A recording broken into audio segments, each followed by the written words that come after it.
Yup. Late again. I really gotta change that opening. Well, not the song, but the progressive matters part. Gotta change that progressive matters part. What's up, guys? What's happening? We're here on a Wednesday. We made it halfway through the week. I'm taking a day off on Friday from work, so it's actually like even closer to the end of the week for me. So I'm pretty excited about that.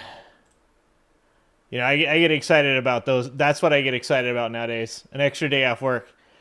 I'm like, oh my God, we get a day off. But of course, I'll still be working. I'll be down here doing stuff down here instead. Because work never stops. I work 7 days a week. But it's a day off from work. So I get to not, well, I would say I get to not think about eggs for 5 minutes, but that's not true either. All right, what's going on? How's everybody doing? It is Wednesday. We are doing our thing. Let's see who all is here today. I saw somebody say earlier on my clips channel. Every time I see you nowadays, you're laughing or you're saying hi to people. You're not such an angry ginger anymore. And well, I mean, you guys make it so I'm not angry all the time. So that's pretty good. That's pretty good. But I love saying hi to you guys. I love seeing all you guys in chat from like all over the place. Nurmudge, thank you for the 5 memberships. Thank you. 5 memberships. Thank you so much. Love seeing people get the memberships. Love seeing the green names in chat. I love seeing you guys as a part of the Ginger Army. Rosanna came in hot. Got number 1. Resetting Troy's streak back to 0 again. Rosanna with the big win coming in from New Mexico. Nina, what's up? Woke Mike, Christina, what's going on? We got Nightbot back in the chat. I figured it out. I figured out what I did wrong. So it shares the Discord. It shares the Aegis Discord. And it shares some other things too. It also moderates. So if it does anything that it's not supposed to do, just message me. If it blocks some stuff, YouTube blocks a ton of shit. But if it blocks you or anything, like just send me a message on Discord. Another reason to join the Discord, so that way if anything happens, you guys can just send me a message and let me know. Bucket Kid, Bucket, what's up, Bucket? Let's see who else is here. All right, Swift, what up, Swift? I hope everything's going good for you, Swift. The last time we talked, you're having some things going on, so I hope everything's going okay with you from Ontario, Canada. Dan, what's up, Dan? Let's see. Scott, Troy Scott. You're a little bit later this time. You're a little bit later. You didn't get number 1. Not number 1 this time. Jeannie, Silent. I hope the notifications work for you. Fildo. If you guys aren't watching Fildo's channel, don't forget to go subscribe to Fildo as well. Let's see. Let's see who else. T. Freeman. What's up, T. Freeman? What's up, Roxanne? Benny Loco in the house. What up, Benny? I got to go back and watch the... I saw part of the SOL, and I saw Benny was on there, too. So I saw Benny and Diane. I got to go back. Maybe on my day off, I'll get to watch the Sons of Liberty stream you guys did. What's up, Dee Dee? What's going on? A, what's going on? All right. There's a lot of you. T. Freeman. What's up, T. Freeman? You guys are killing it in this chat thing. You guys are so good at this chat thing. Mighty Mouse, what's up, Mighty Mouse? All right, I think that's what I've got so far. Benny, I ate some, like, 3 strips of steak real quick when I got home. And I think that might be all I've eaten today. I think I might have had, I did have, like, some English muffins in the morning and some sausage. All right. Well, we've got one that's probably going to bring out the Angry Ginger today, for sure. We've got a, apparently,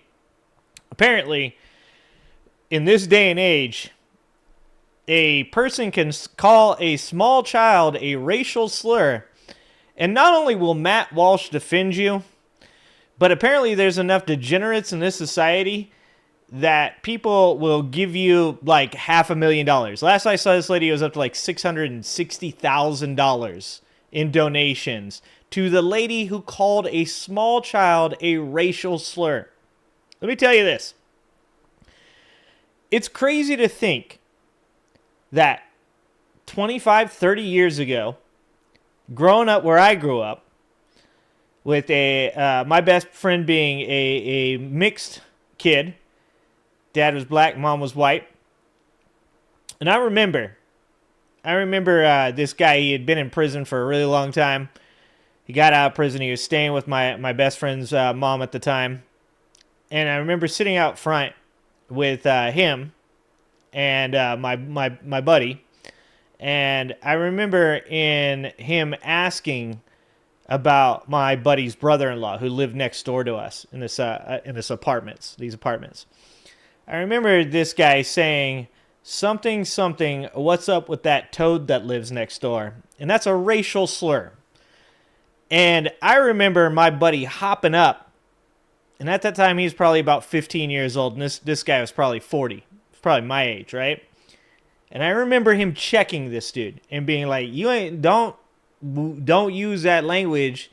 Don't talk about my brother-in-law like that. And I remember this guy going, that's just, I've been in the pen for a long time, man. That's how we talk. There's no reason to get in my face. And I remember my buddy being like, you talk like that and I will smash your face. That's the way you're supposed to respond. And that wasn't a kid. That was a old man talking about a grown man. I cannot even understand how there are people in this society that not only wouldn't check a person for that shit, but would donate to her. That's insane. It really just says something about the society. And even worse is the Give and Go, or whatever the name of the site is, the GoFundMe type of site. Not only were people donating to this woman, but apparently they had to turn off the comments because the amount of racist stuff that was being said by the people donating to her. What has happened? I mean, 25, 30 years ago, we were checking people over this stuff. And now these people are not not getting checked, but they're also getting donated $500,000. I don't think there's any metaphor, analogy, whatever for this society that better distills this moment that we are in than a person calling a kid a racial slur and being made almost a millionaire off of it. Like, what has happened to us, guys? What has happened to us? Was the guy supposed to smash your face on the playground? Well, if you grew up in my neighborhood, my sister would have. If you said that to my sister on a playground, yeah, that lady would have been picking her teeth up off the ground. Like, if she was capable. As far as what that gentleman should have done in that case, I think he did the right thing. He called her out for it. He had her on videotape. I'm not so much saying that man should have physically harmed that lady. What I'm saying is it's insane that we have went from a place 25, 30 years ago where you get checked for that type of language to now people defending you for using that type of language. And I do come from a different place, Troy. So, like I said, where I'm from, there are immediate repercussions for that.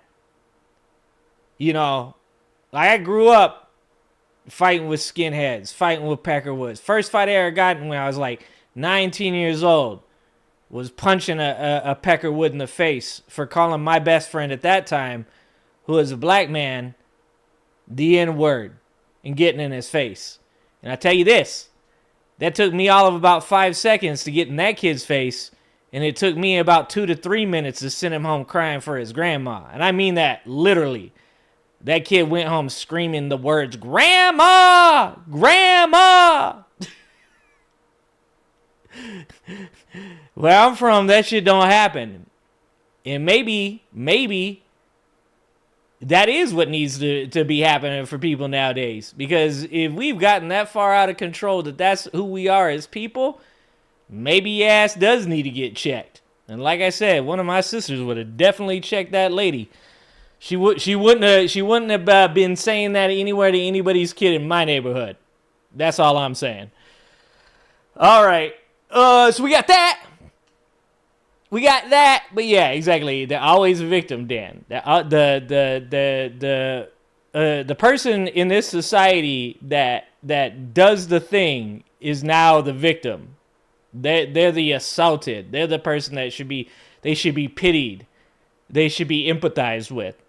Well, as I've said before, I don't think anybody would ever consider me part of the tolerant left.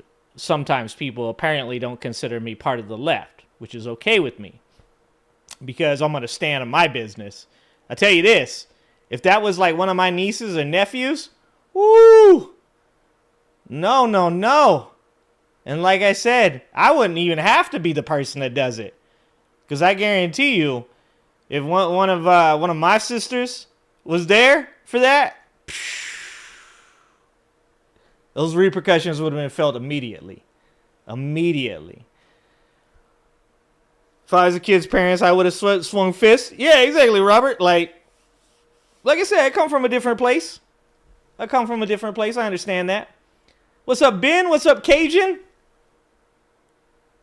I just don't see how a person, instead of at the least being shamed for that, is now you gonna make this person a millionaire? There is no greater example of what's wrong with this society. You send money to a person that called a child a racial slur. Somehow that shit needs to be checked. I'm just gonna say it. What's up, Shin? What's going on, Shin? I got lines that are drawn, man. I'm all for people talking things out, figuring things out. I'm all for people having past the redemption. But if there ain't no repercussions anymore for people doing those types of things, then there ain't no reason for people to seek past the redemption. And that's bad for society. Society should never get to a point where a person that does something like that to a child doesn't feel the need to be apologetic or to reach out for that path to redemption. There's something wrong with society when that happens. What's up, Fixer? What's going on? All right, well, we got that going on. And let's see. Let's just drop down to small me, little me. Let's see. What do we got here? Wait, what is this business? I'm moving stuff around. Uh-oh. I pushed the button. I think I got it right now. Oh, up a little. Oh, there we go. All right. So, let's see. All the things we got here going on today. We've got PBD. Apparently, Andrew Callahan, my boy Andrew Callahan over there on Channel 5, did a great job on Patrick Bet-David's show.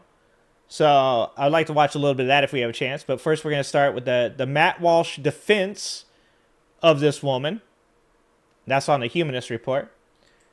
Then we've got the IHIP news ladies, who are one of my favorites right now, talking about the J.D. Vance. I believe, I haven't watched this video, but I believe this is the J.D. Vance talking about that we should deport the fans of coming in to watch the World Cup. That's insane. It's insane, like I said, that we're saying these things out loud. This shouldn't be where society is. Then, for all of you guys that have been asking me about supply chains, I actually watched this video already, and I thought it was a really good video on supply chain support, and I think this video will answer a lot of you guys' questions about empty shelves and why certain things are going to be the way they are pretty soon. So I wanted to watch that video with you guys. In fact, we might start with that one. And then if we get to the PBD video, I'd like to get to that one as well. So we got plenty of videos to get to. And yeah, this is what we're here for. Call this shit out. You ain't gonna catch me ever fucking giving some money to some lady that says some racist shit to a child. That's never gonna, like, I can without a doubt say, never in my life will you ever have to worry about me saying some crazy racist shit to a kid or donating to somebody who did. I'll stand on that business. Thank you for the $10, Swift. Make sure you come over to the Aegis Discord where we can continue the conversation. 2025 is already the longest year in the history of the world. I'm just glad we found a community to cope with. And that's what we're here for, guys. Thank you for the $10, Swift. Thank you for the $10. And my Nightbot should be sharing that Discord every like 17 minutes or something like that. So every 15 to 20 minutes, you'll see a Discord for the Aegis pop through. And you guys should really join up and have that conversation. You guys should do that. Mitchell, what's going on? My wife put a racist at the playground in his place a while back. Long story short, she threatened him with telling his little girl's family what he said. That family was at a barbecue of about 200 people deep.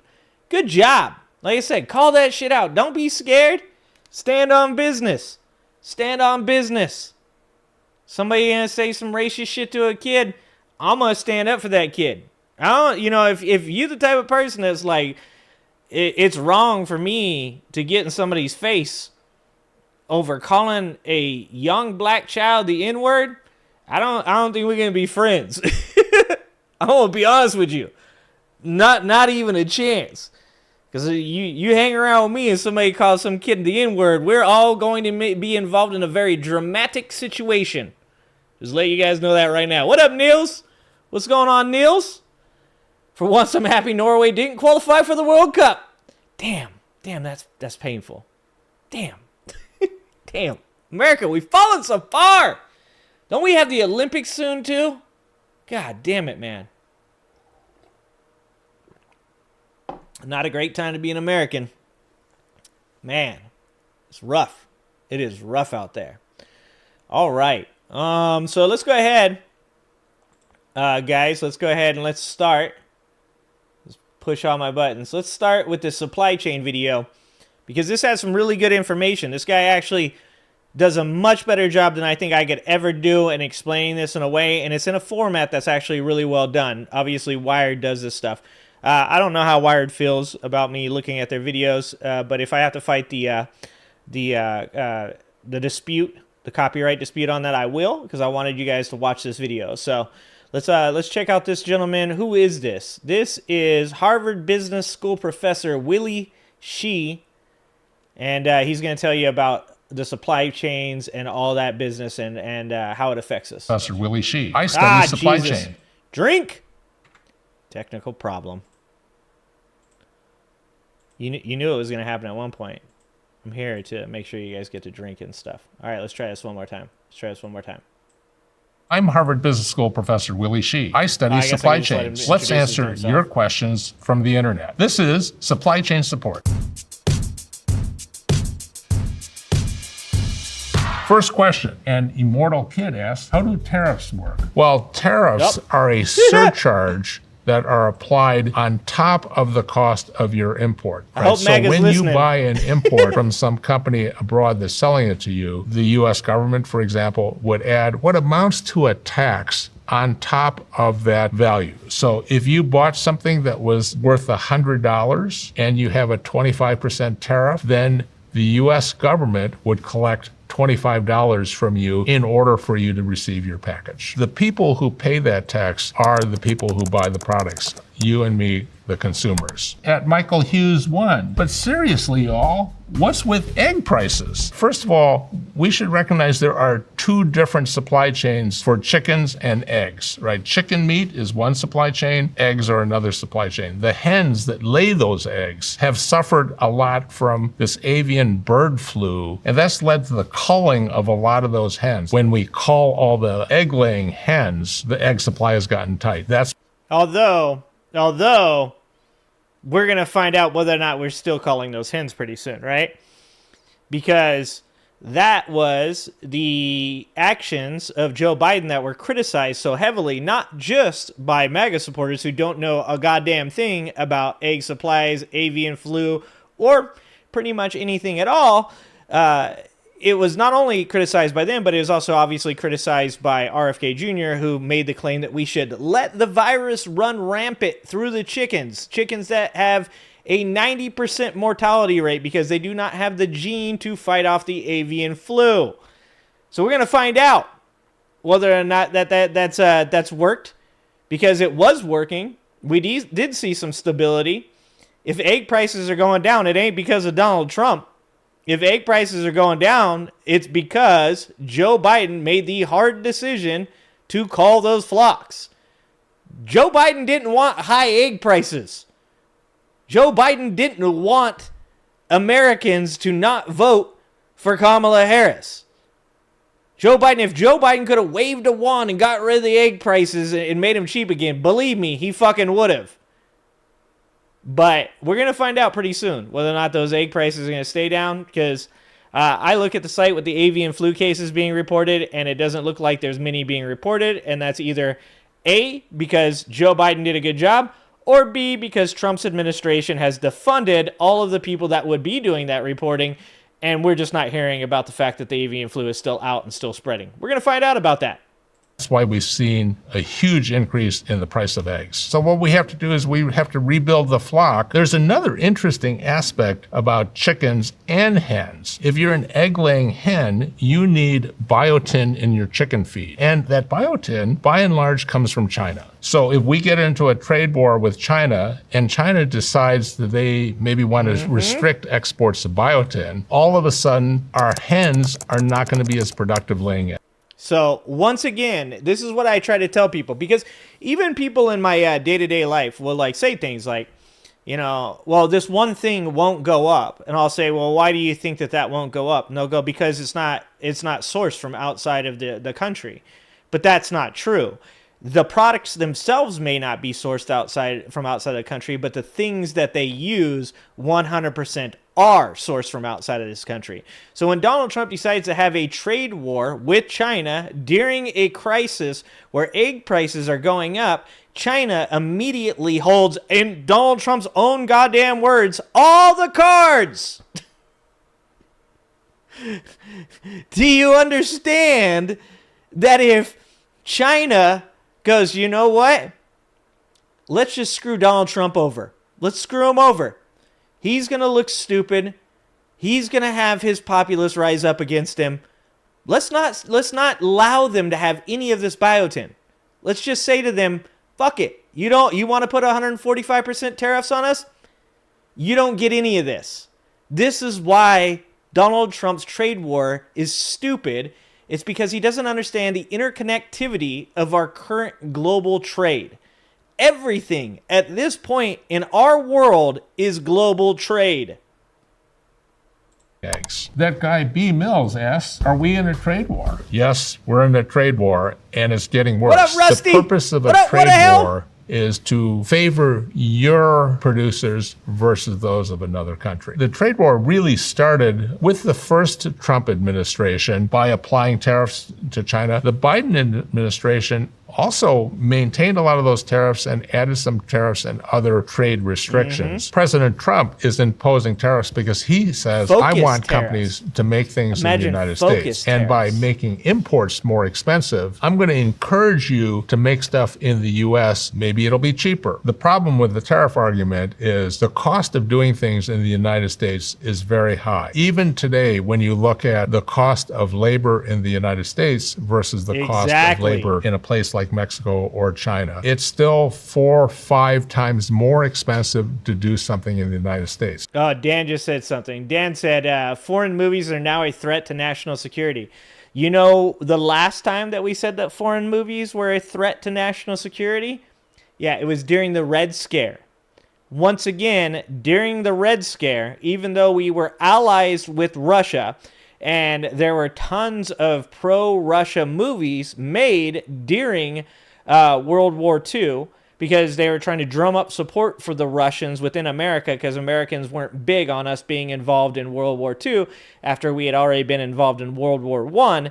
There's all these pro-Russian movies that we had created. During the Red Scare, that flipped and became the polar opposite. And instead, any script that was written was looked through to make sure that there was no pro-Russian propaganda.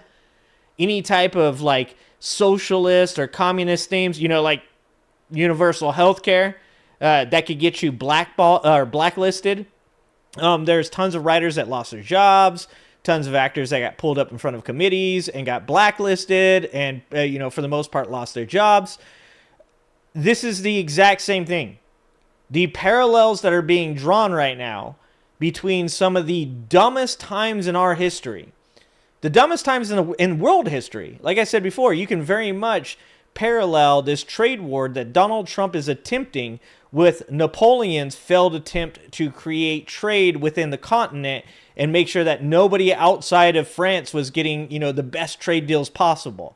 That led to the collapse of Napoleon's regime. Just like the Red Scare led to blacklists of movies, movie stars, movie writers, there are a lot of parallels that can be drawn between the dumbest portions of world history and what is going on right now in Trump's administration. It's insane.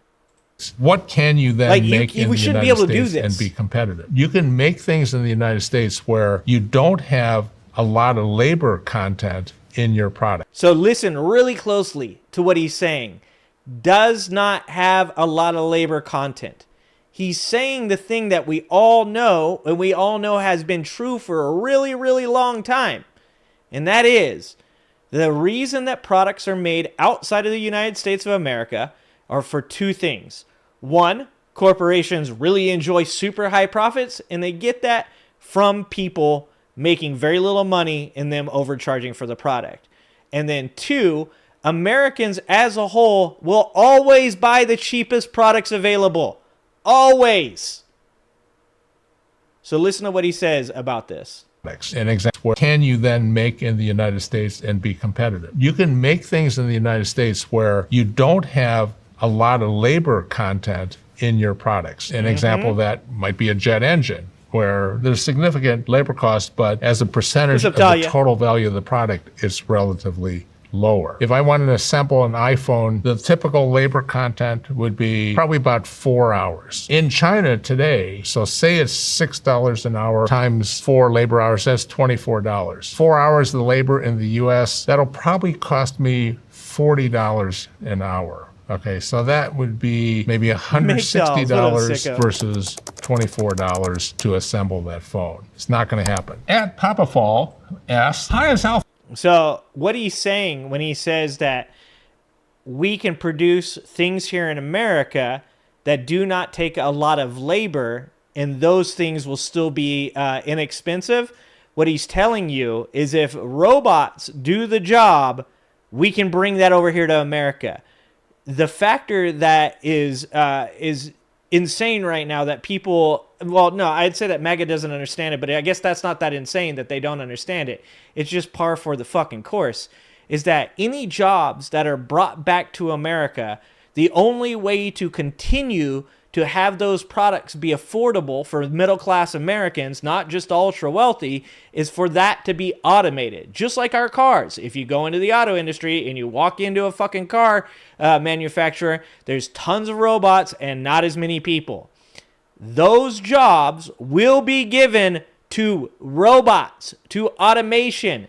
Go into an Amazon warehouse and look at how many fucking robots there are moving boxes around. This is not some kind of solution that will bring back industry to America. America is a services industry. We export services. No one's going to buy our $2,000 iPhones if they can just get the $1,000 version from China or India. They're not going to bring back industry to America. The only industry that's going to exist in America is going to be you building the robots until the robots can build the robots. This is the problem with the Neanderthal thinking of this administration. It's all stupid. None of it makes sense. It's all backwards thinking, not forwards thinking.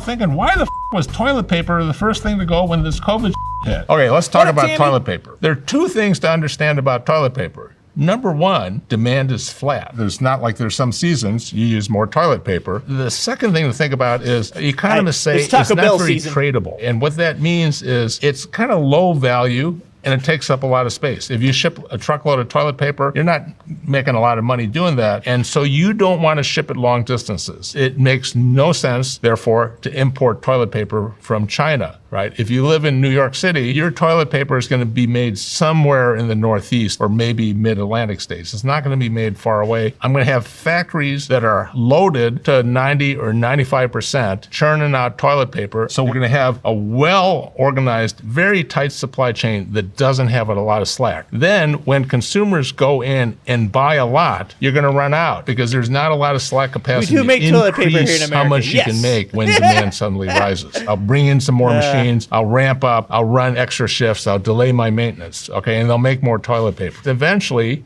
people who've been stockpiling all that toilet paper don't have anywhere else they can store it. Once you get the 5-year supply, you know what? I think we have enough, and they'll stop buying it. Then sales will fall off a cliff. And you know what? That's exactly what happened. Yeah. At Gukan asks, is the supply chain back to normal? Well, that depends. A lot of people would tell you the new normal is what. So this is what he's about to, we were talking about supply chains the other day and whether or not our supply chains are efficient now.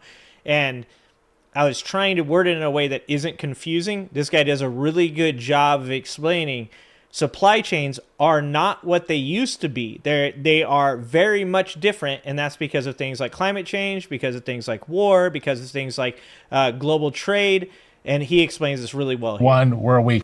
That's exactly what happened. At Gukan asks, is the supply chain back to normal? Well, that depends. A lot of people would tell you the new normal is one where we constantly have surprises and disruptions. And so there you go. What Merton just said.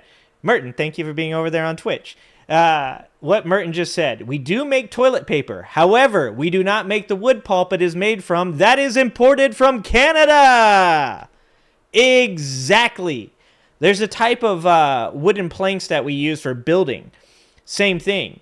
We get the wood pulp from Canada and we process them in the mills here, right? A large amount of our oil that we get comes from Canada because instead of being a country that drills for oil, we're a country that refines the oil. So we have these super specific refineries that can refine these oils. I think he even goes into this a little bit in this video.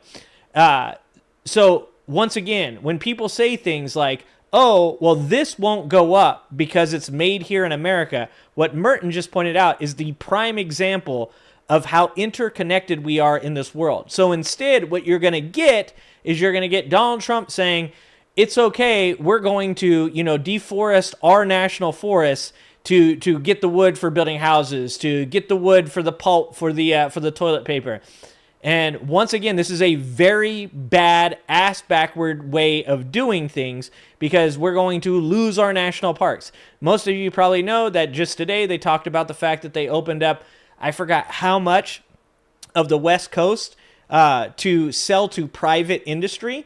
The reason that they are opening that up to sell to private industry is so that way they can take the resources from those areas. This is a very, very bad deal for America. We are literally shooting ourselves in the foot. We had a pile of chips sky fucking high at the table, and Donald Trump decided to shove them all in on his stupid fucking tariff idea because he really likes the word. Jesus Christ.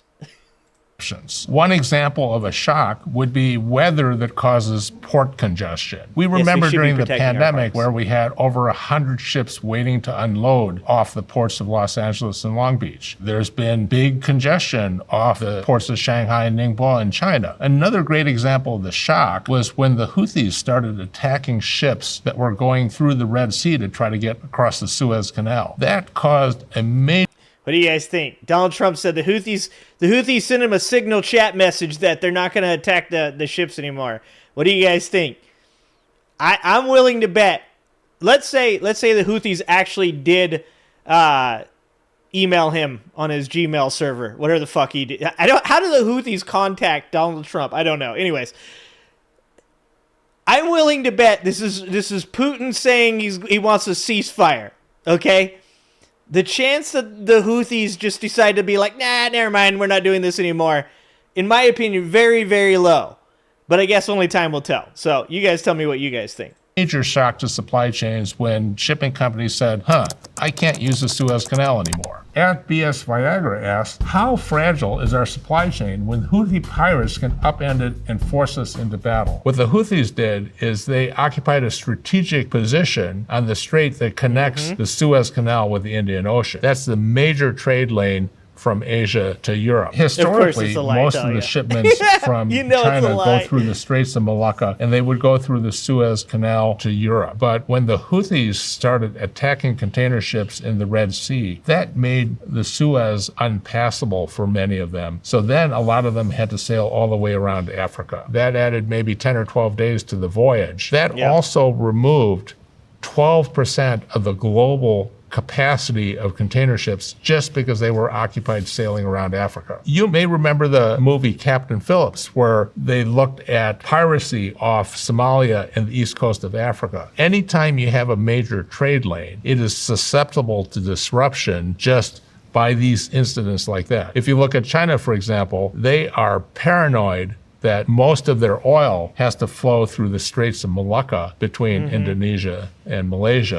And the reason that they're so paranoid, and this is something I point out all the time to people about why China is so adversarial to America. We have bases in Guam, the Philippines, and Japan.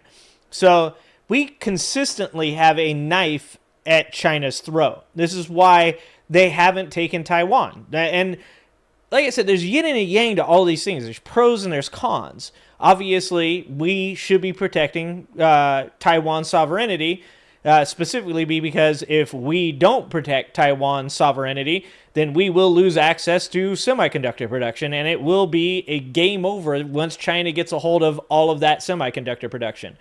But there is something also to be said that when America constantly postures by keeping the knife at China's throat, and they have to live in this paranoid state that America at any day could shut down this area, this route, that's what ends up in these adversarial conversations and trade wars. What it really comes down to is that we as a world, as the globe, need to accept that war is not an answer to almost anything in today's day and age. We need to get to a point where we get back to the ideas of the Marshall Plan, where we invest in these other cultures, where we invest in these other countries, and we put good faith capital in place of missiles. And that's not to say that every single country is going to, do well by us or to create fair trade agreements. Obviously, there are really shitty leaders. We have one of them right now. And those people are not going to play fair or do well. But we could do a better job as America, as the richest country in the world, one of the most resource-rich countries in the world, one of the most influential countries in the world, and as the biggest consumer market in the world, we could be on the forefront of creating peace in this world through democracy, through good faith. But we choose not to because we have a moron for a president, and even the presidents before have been very much unwilling to work with other countries because we have created this debt within our country by not taxing the ultra wealthy, by allowing corporate capitalism to run wild, and instead we have to resort to military means and posturing. This where we're at right now could all be solved by having good leaders elected in all these different countries and then investing in countries that have structural problems. You don't have a problem with immigration if people aren't running from countries. You don't have a problem with immigration if you start talking about combating climate change, because some of these people are moving from these countries because climate change is real and is causing issues in their countries. Because it's not affecting you, you're like, no, guys, cold yesterday, bro. It was cold. Fucking, global warming, bro. You completely forget about the part of the term that's global. Global is the world, not Kentucky. So, yeah, there's that.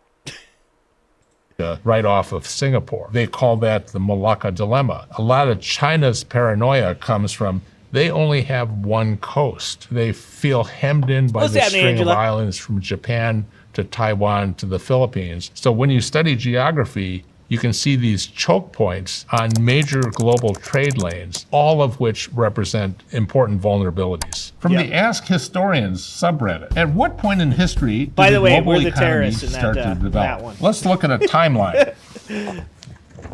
Trade really began with the Romans, who were trading salt and other products. Remember, salary was money for salt. That was the original. I did not know that. But really funny story, I'll tell you guys. We had this administrative assistant one time, and I was sitting in my office, and she was a new administrative assistant, and she said, how much did the last administrative assistant get paid? And I said, that's not something that I can disclose to you. And she said, well, I want to know what my salary's going to be. And I was like, well, that's not for me to tell you. And she said, well, what do you think her salary was? At this point, I've caught on to the fact that she keeps saying celery. And I am laughing to myself. And I'm like, I can't tell you that. She's like, that's fine. I'm going to go through the files because I have access to them and find out what that girl's salary was. Yes. I, too, have a pretty good celery. Original definition. The next big era was the Venetians. This is Marco Polo bringing back silk and ceramics from China across the Silk Road. We saw a real expansion of trade in the 1700s. This is when we had the sailing ships that would go around Africa to the Far East, or they would go to the Americas to bring back gold or trade in rum. And then we had a pause between World War I and World War II, where there were a lot of tariff barriers and kind of a lot of inward looking. We saw post-World War II a big expansion in trade, and Mitchell, if I'm elected in 2028, I will bring back trading in rum, just so you guys know. Saw this huge boom starting in the late 1990s, but really gathering pace in the time from 2001 until 2010. The movement of factories for things like textiles, clothing, consumer products, toys out of the United States into a low-cost region like China, where labor costs were often 1/20th of what they were in the U.S. In more recent times, starting in probably around 2016, we've seen beginnings of a trade war between the U.S. and China. Companies starting to move production out of China, countries like the U.S. applying tariffs to Chinese exports and then getting reciprocal tariffs applied to American exports. At GSW81, Donnie wants to know, why is the United States importing any food? The U.S. has one of the best agricultural regions in the world. Now, it turns out, though, that a lot of food requires a lot of labor to harvest. For example, fresh fruits and vegetables. Let's take a crop like strawberries. We use... that pesky interconnectivity. And just so you know, we actually export a lot of food, but we're not going to be exporting any of that food because of the fact that we have created adversarial relationships with the rest of our trade allies, and now they are going to each other instead of asking for America's food. Good job, Donnie. Bankrupting the farmers, 2 out of 2 presidencies. I mean, if anything, he is consistent in his failure. a lot of labor on temporary immigrant visas, so-called H-2A visas, who can come in to California to pick strawberries. But when you're done with all the costs for that temporary labor, it costs you around $26.50 an hour to pick strawberries in California. Whereas if you wanted to pick them in Mexico, it's about $1.50 an hour. That's why it makes economic sense to import strawberries. Get ready to pay for those strawberries, guys. The same thing actually applies for things like apples, blueberries, tomatoes grown in Canada. It's actually cheaper to grow them in Ontario and ship them across. We are a large food exporting country. In fact, we are the largest food exporting country. But not anymore. Our food exports tend to be in commodities where you can have a lot of automation and you can have a lot of productivity. Think of things like... Once again, what's the main word that he just used? Automation. Once again, Donald Trump doesn't understand what America does. Donald Trump is not connected with the middle class, the blue-collar people. He doesn't understand how things get done.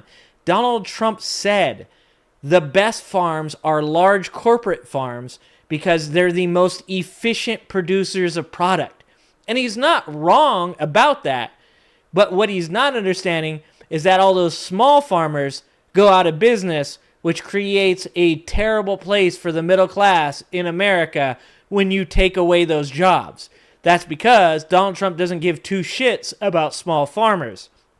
Because Donald Trump doesn't give two shits about middle-class people or anything below them. The only people he cares about are oligarchs and wealthy corporations. Automation, guys. Corn, wheat, soybeans, where a farmer and a relatively small crew can run a very large farm and produce enormous quantities of these products without a lot of labor. At UNormal asks, what causes supply chain issues? I have an excellent connection. The problems come from disruptions. Disruptions may be caused by any kind of shortage in parts, or they may be caused by logistics issues, moving parts between various links. What had happened at the beginning of the pandemic was sales fell off a cliff for cars and trucks in North America. Many of the Detroit automakers canceled a lot of their parts orders, especially for microchips. Now, when demand picked up again, they went back to reorder those microchips. But meanwhile, the suppliers of microchips sold their capacity for other uses, like in appliances, in computers, and other things. So all of a sudden, the car makers couldn't get those microchips. When you're building a complex product like a pickup truck, if you're short one part, you don't get to finish the truck. If you look at a typical car... Do you see what I'm saying? Like, these are the things that MAGA never gets. Like, they can never think to the second step. They can never think to the third or fourth step. They just get told this thing is happening, so they just believe that it's happening, and that's why Trump loves them. He loves them because they don't think. What the man just said, if you can't produce one part for that truck cannot be produced. Therefore, if you tariff the shit out of Canada and the majority of auto parts come from Canada, let's say that Donald Trump creates production for all of the parts that come from a truck except for the transmission. You can't build the fucking truck without the transmission. This is why this is stupid. This is why it makes no sense what we're doing right now. Or pickup trucks, it may have a power steering assembly that comes from Mexico, or it may have castings that are used inside that come from India or China. A lot of products that we see, even though they are assembled in the U.S., have parts that come from all over the world. And that's what makes them complicated. This next question is from Quora. Which country has bigger ports, China or the U.S.? The big ports are all on the east coast of China, and that's because the Chinese government, starting in the late 1990s and the 2000s, invested a lot in this infrastructure. Okay, today's word is infrastructure. Who was the last president to pass a bipartisan infrastructure bill? And if you want bonus points, who was the president before him that claimed like every fucking 3 weeks that he was going to pass an infrastructure bill, but could not pass his infrastructure bill because he blew his entire budget on giving tax cuts to the ultra wealthy? I'll let you guys figure that one out. Do you know why other countries are so much better at all of these things that Donald Trump wants America to be better at? It's because they have better infrastructure. That's why. They have better infrastructure. Wanted to be efficient and make it easy for all of their manufacturers to ship goods abroad. Tax the rich. And we're now That's seeing the way the to make it consequences happen. of that because these guys are huge and they're efficient. Number one is Shanghai. It's an amazing port. They built it That on a is so man-made crazy. island Look at out in that. the East China Sea, and they built a bridge to get all the way out there. You build an island out in the South China Sea because you want deep water, right? And they want to be Vance able to got handle the largest ships. So Shanghai Exactly, is the largest. Tinkerbell. Ningbo, which is on the opposite side of Hangzhou Bay from Shanghai. And those serve the Yangtze River Delta, which is this huge manufacturing hub. You have thousands of companies, literally, who package up their goods in containers and they take them to those ports. I visited the port in Shenzhen a couple of years ago, and I asked them, it's like, how many trucks a day do you handle? And they said, oh, we usually get 20,000 trucks a day. Imagine 20,000 trucks going to the port of Newark, New Jersey. That would be like backing up from Newark to Philadelphia. By the way, I asked the guys in China, it's like, what's your worst traffic jam you ever had? It's like,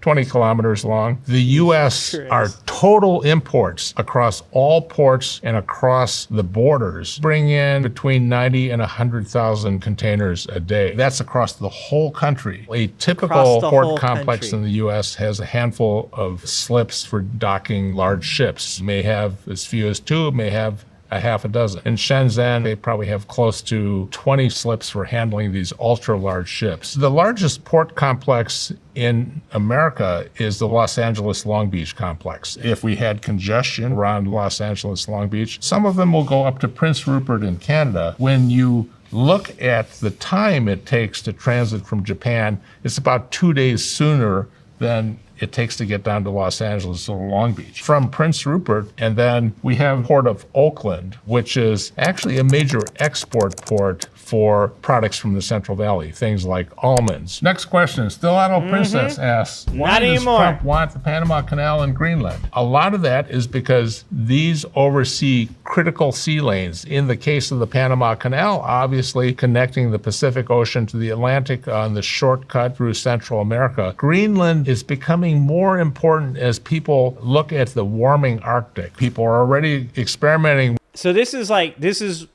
once again something that people need to understand, because Donald Trump keeps saying it's of great military significance that we get Greenland. Once again, the best way to control a population is through fear. Fear of the other is the most important tool that politics have. Is it important militarily? Yes. Is that why they want Greenland? No.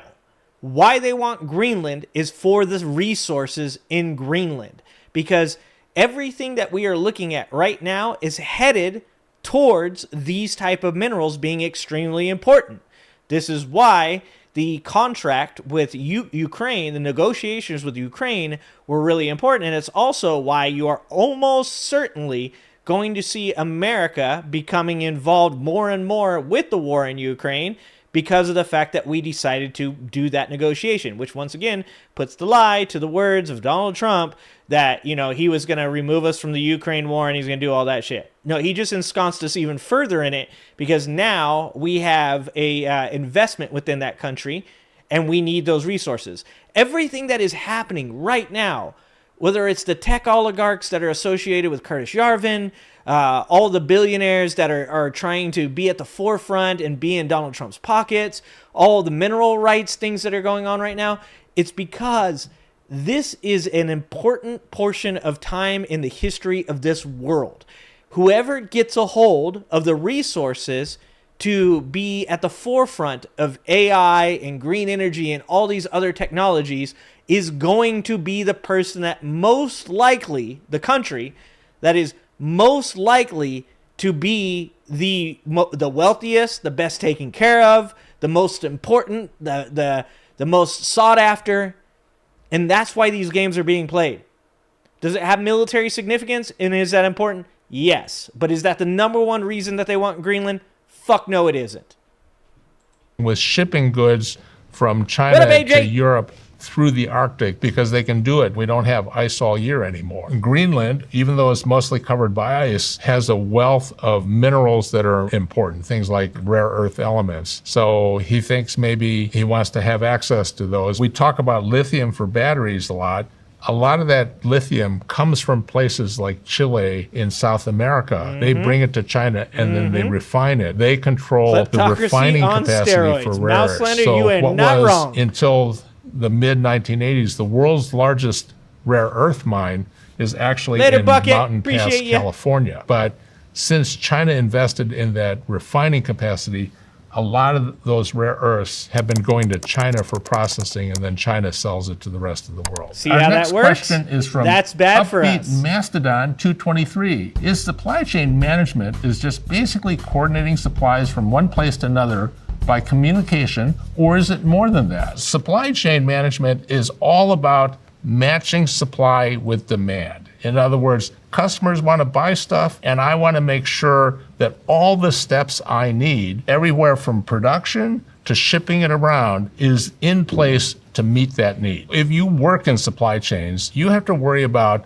your supplier network. Where are all the components and all the parts that you use to make your product going to come from? How are they going to get there? How many do I want to have on hand when I'm assembling them? All those things you have to figure out when you look at the customer demand. Some products have different kind of demand profiles, right? A lot of them have a big back to school season. A lot of them sell a lot of their products between October and end of December for the holiday season. If you're in the supply chain for candy, you have to figure out how I'm going to prepare for this huge spike of demand in the 3 weeks before Halloween, when most of the candy in the country is sold. And so this is something else he's saying here that is really pertinent to what's going on right now. Because I've told you guys before, like, this is an extremely stressful time to run a business. Like right now, if I had hair, I would be pulling it out. My fucking psoriasis is out of control because my face blooms when I'm stressed. So like I'm literally like peeling my skin off right now because of how stressful it is, because of everything he's saying right now. Is that when you're trying to run a business, your best friend is stability and consistency. And when your leadership has neither consistency or stability, and spends most of his time not disseminating information that's helpful, but instead doing this Jerry Springer WWE bullshit because his base fucking loves it, it makes it incredibly hard to run a business. Like, right now, I am taking on large amounts of products in the hopes that I am getting ahead of a future price increase.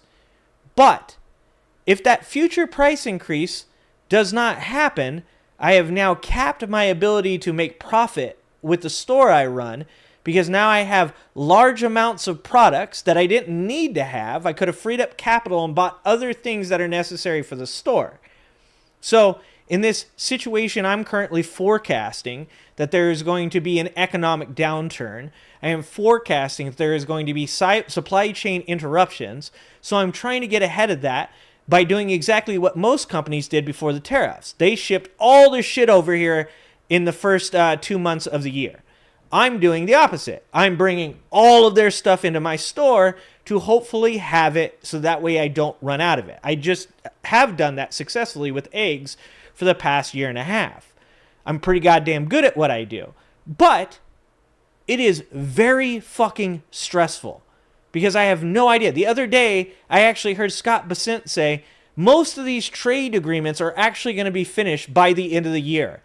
If there is a chance, and I just saw this today, I just saw somebody say today that May 10th is the actual date that they believe that you're going to start seeing shortages. I've been forecasting 4 to 5 weeks from now. But they're saying that there's a good chance that by May 10th that these things are going to start to happen. One of the largest CEOs from one of the largest companies in the world is saying May 10th is going to be about the time that we start to see price increases and that we start to see shortages starting to happen. Now, I'm already forecasting 4 to 5 weeks from now, and now I have completely different information. I didn't get this information from the President of the United States. I didn't get it from his fucking, from Howard Lutnick or Scott Bessent. I got this from a company, from a CEO. It's incredibly stressful when things are not stable, when they're not consistent. And if you're a leader that cannot,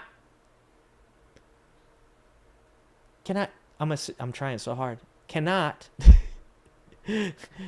speak well to what is currently going on in your administration and what people should be doing to secure their future, you're a fucking shit leader.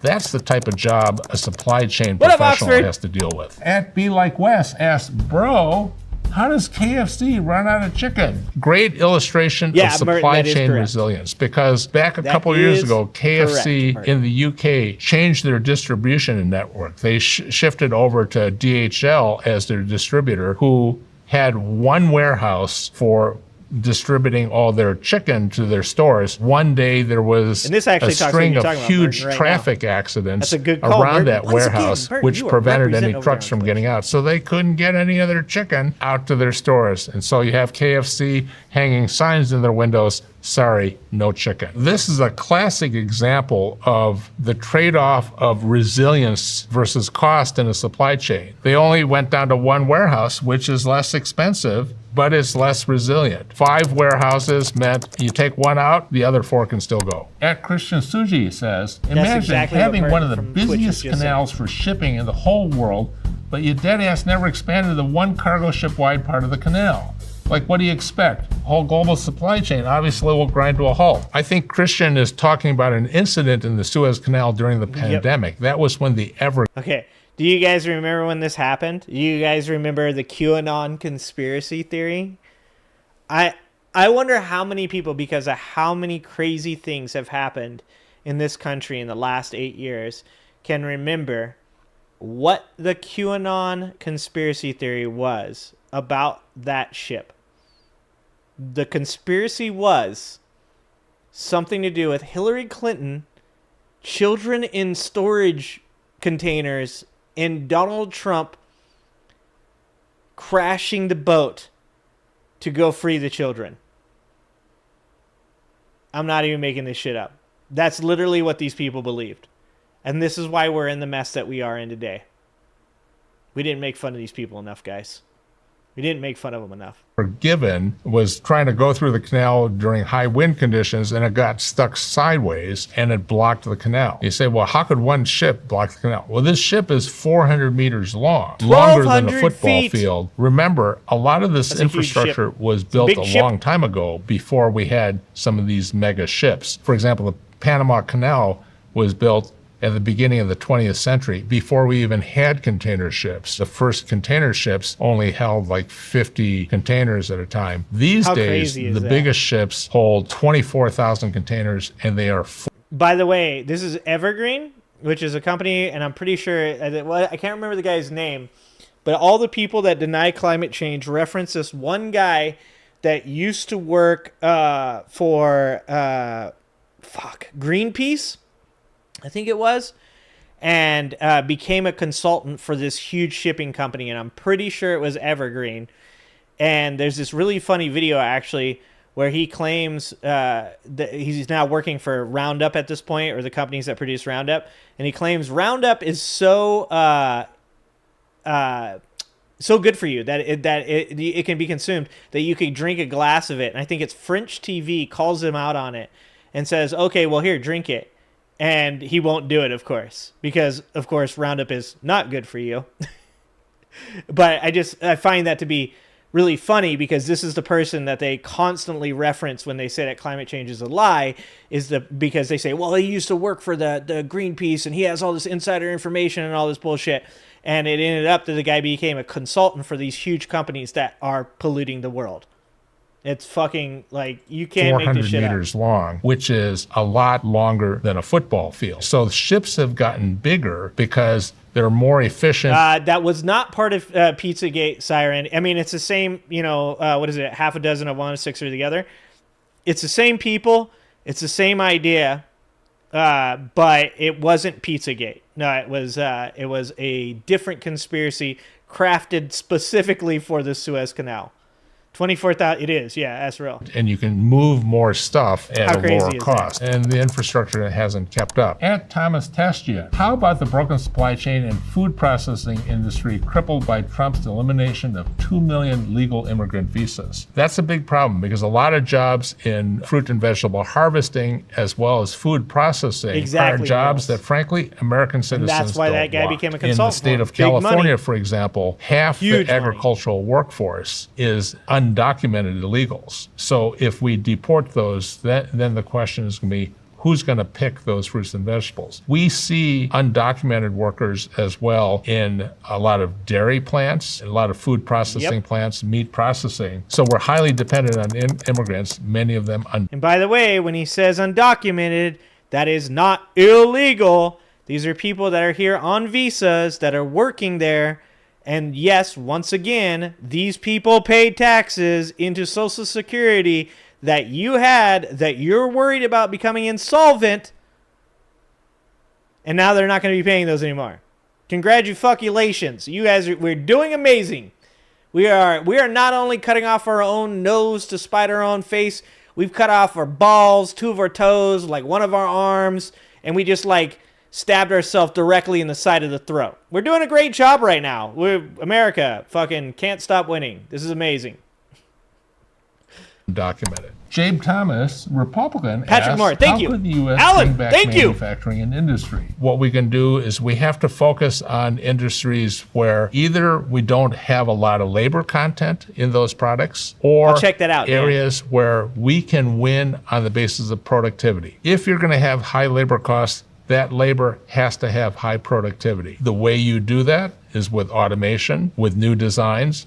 Okay, how many times has he said the words automation when it comes to America being a successful industry country? Every time over multiple different industries that he's talked about Americans being able to buy products for prices that make sense, he brings up the words automation. What part of automation do you think is going to make people in the Appalachians all of a sudden successful and wealthy? They're lying to you. Donald Trump is lying to you. The billionaires are lying to you. They just want you to shut up and build the robots so that way the robots can build other robots so that way this shit can all be fucking automated. And if you're one of these people that are like, oh, dude, all this robot stuff is out, you're like, oh, it's not even. Like I said, go into a car factory, go into an Amazon warehouse. It's not perfect. It's still a long way off, in my opinion. But it's going to happen. And all they want you to do is shut the fuck up, sit down, let them grape the shit out of the economies. That way they can get as much money and resources in their side of the deal as they can, because that's the way they can control you. If they can make you feel so fucking desperate that you can't pay your rent, if they can make you feel so fucking desperate that you might not be able to afford food tomorrow, they can keep you doing the shit that they want you to do. They don't want happy, free people. They want servants. They want factory workers that don't have health care, that don't end up... Somebody said the other day, I said... no, they're not trying to kill people off. And I think it might have been my wife said, are you sure about that? And it made me go, well, hold on. I might not be sure about that. Because who do these people think are the biggest drags on the economy? They think impoverished people are. Who do they think are the biggest entitled group of people on earth? It's the elderly. They want to take away the health care. They want to take away Social Security. They want to take away welfare. They want to take away everything that keeps average, everyday Americans even marginally fucking happy. And if you die, that's okay because you're no longer dragging down the system because you're not producing anymore anyways. I was like, fuck, you might be right. I might be wrong. It's a tough problem because as we move production offshore, let's say furniture manufacturer, which really left North Carolina, those people moved on to other jobs. So now if you want to bring production back, you've got to train people how to make furniture again. It would take time and it would take money. One of the other things that we have to recognize is when we offshored production, that means we took a factory and we moved it to China. When we moved it to China, we had to build the building, hire the workers, hire the management, train people, bring in suppliers. What paid for all of that? Hold on, what Scott said. I thought Obama gave everyone health care. No. And I don't know how many people even understand this. What Obama did was Obama gave poor people health care. What Obama did was he gave lower middle class people health care. When the Affordable Care Act was passed, I understood I would pay more for health care. That's the way that system works. I pay more for health care so that way other people don't have to not have insurance. So that way they don't end up dragging down the economy. Because people that don't have health care go to emergency rooms. When they go to emergency rooms, it costs taxpayers. People, just like if somebody hits your car and they don't have insurance, you're the one that gets screwed. You might not know that, but you will soon. Same thing goes with healthcare.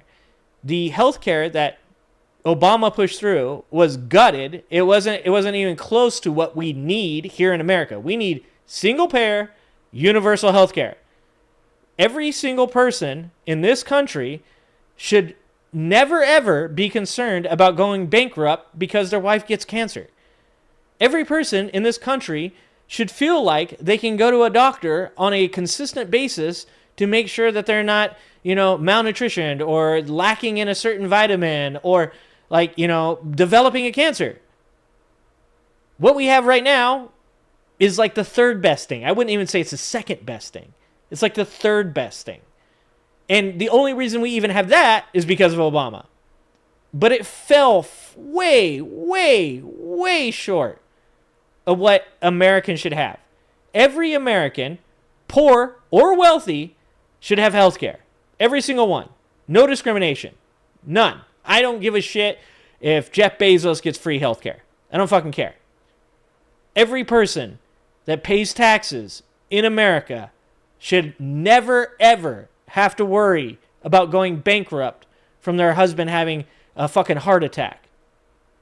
It's crazy. It's insane that anybody would defend that.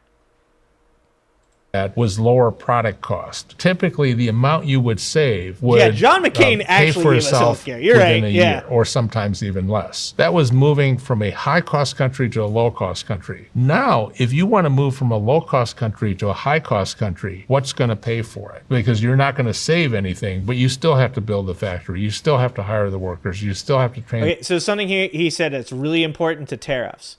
Right here. Even less. That was moving from a high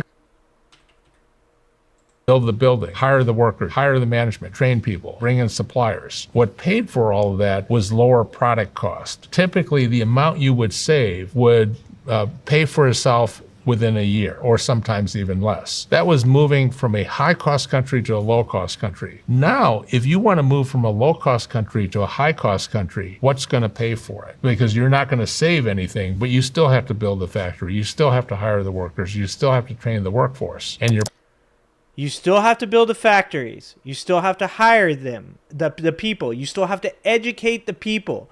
This is why tariffs work when done in a focused manner where you have researched thoroughly what you need to get done. This is the problem with what Donald Trump is trying to do. We do not have a workforce that's educated. Think about it this way. If Donald Trump is claiming that there is no industry in America anymore and hasn't been for generations, who the fuck is educated that's going to do these jobs?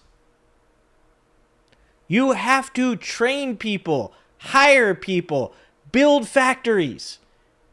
It takes a really fucking long time for that. It's not going to be by the end of the year. He'll be lucky to have this shit done by the end of his fucking term. And that would be insane. the product is going to cost more. So it's a very difficult problem. Next question. I'm sitting here in my leather recliner wondering how all the individual parts came together to deliver this level of feel for me. That's a great question because I visited one of these leather recliner factories in China, and it in itself is a great story of globalization. They got their leather from the United States. They bought their lumber to make the frames from Argentina, and they bought the chemical foam that they used to line the chair from the Netherlands. So all those parts came together in this factory in Shenzhen. That factory had a warehouse that had 500,000 cowhides that they were using to make recliners, and they would fill about 160 shipping containers a day stuffed full of leather recliners. Then they'd send them down to the port. Historically, a lot of Asian goods would come from Los Angeles and Long Beach and come to rail hubs like Chicago or Kansas City or Dallas. Now, Chicago is a major hub for containers that come from Asia and are going to be distributed across the Midwest. Trucks that will serve as far east as Ohio and sometimes maybe even New York. Increasingly, what we're seeing is traffic coming through the Panama Canal and going to Gulf ports like Houston and then coming north out of Houston to serve the middle of the country. Then they would go into a distribution center. And from the distribution center, they might go to a furniture showroom or they might go to a local warehouse outside of the city. So when you order that recliner, that last mile delivery to your house would be from that last warehouse. At Larissa Ariri asks, how is Temu so cheap? Two things to remember about Temu. Number one is Temu and Shein don't have their own factories. They are actually pure supply chain companies because what they do is they match demand from you with suppliers in China who then send the product directly to you. The other way they can be cheap is there's this exception to the import regulations that's called the de minimis exemption. Most Shein and Temu products, again, very important what he says right here, come in under the de minimis exemption. Anything under $800 doesn't have to file customs paperwork. Just to give you a scale, de minimis exemption packages are coming in at the rate between 3 and 4 million packages a day. And that means 3 to 4 million packages a day that come in without having to do any 3 to 4 million packages a day. So if Temu or Shine is no longer able to do that, because I have a friend who went on Temu, I believe Temu, or maybe it was Alibaba. It might have been Alibaba, to buy a very cheap, very light piece of equipment, and there was a huge tariff on it. 3 to 4 million packages a day. If you're an American and you're buying shit, and you're buying shit from Temu or Shine, and there's a lot of you that are apparently, you ain't getting your shit no more. You ain't getting it for cheap no more. You go ahead, you're going to have $2 now. That's it. You ain't going to have food either. Just $2. customs inspection or filing any paperwork. What these guys have discovered is our products are light enough and the cost is low enough that we could ship it by air cargo. If you look at I think it's like the last few months of 2024, these de minimis shipments from companies like Temu and Shein were about half of the air cargo traffic across the North Pacific. So half of the air cargo. What happens when half of the air cargo is no longer coming in America? People get laid off. People lose their jobs. It's all interconnected. And half the air cargo traffic from China to Europe. At Conflicted Art wants to know, I just wanted to go to sleep last night, and instead I laid there awake for hours thinking, how is there another GPU shortage? First of all, we have a huge spike in demand for GPUs. That stands for graphic processing units, a computer chip that is used in AI applications. Those GPUs, by and large, are manufactured by one manufacturer in Taiwan. Taiwan Semiconductor Manufacturing, also known as TSMC, owns about 95% of the capacity in the world. The reason we're short is it takes a while to ramp up that most sophisticated capacity. The factory to... So once again, fuck, I gotta start... This video has so much good information in it. During Joe Biden's administration, they passed the CHIPS and Science Act. The CHIPS and Science Act is one of the most important pieces of legislation that America could possibly have passed. It invested something like $80 billion into companies to get them to produce these semiconductors here. Because it is incredibly important to bring back the proper industry to America. Not fucking coal mines, dude. We need semiconductor production in America. Everything is running off of GPUs now. I bought NVIDIA stock at $94, just so you guys know. It's like $117 right now. Going for that $150 price target. Joe Biden started that happening. But the thing about it is, I saw somebody say this, maybe it was Troy, I can't remember who it was. But somebody said, well, you know, in like 3 or 4 years, if that's happened. Oh, no, it's my friend Trent, my buddy Trent that used to be in here, another conservative guy that used to be in here. He said, okay, well, I guess if in 3 or 4 years we have semiconductor production in America, I guess we have to give that W to Biden. And I said, no, you don't understand. Like, it's going to take a decade. These factories take 2 years to build. You need to educate a set of individuals to run these. By the time you've completed one of these factories, by the way that technology advances right now, by the time that you've completed the factory, it's almost out of date. You have to re-update all that equipment that's going into it. You have to retrain people on the new equipment. I mean, these are things that are like the size of your thumbnail and have millions of little transistors on them. Millions of little switches. Like, this is the future of the world, not just America, the future of the goddamn world. And we're here in America going, I don't know why I can't just hammer some nails into a board, brother. Because that is not what humans are doing anymore. We're fucking cavemen over here. Not actually fucking them. I mean, we are. Because we are fucking ourselves.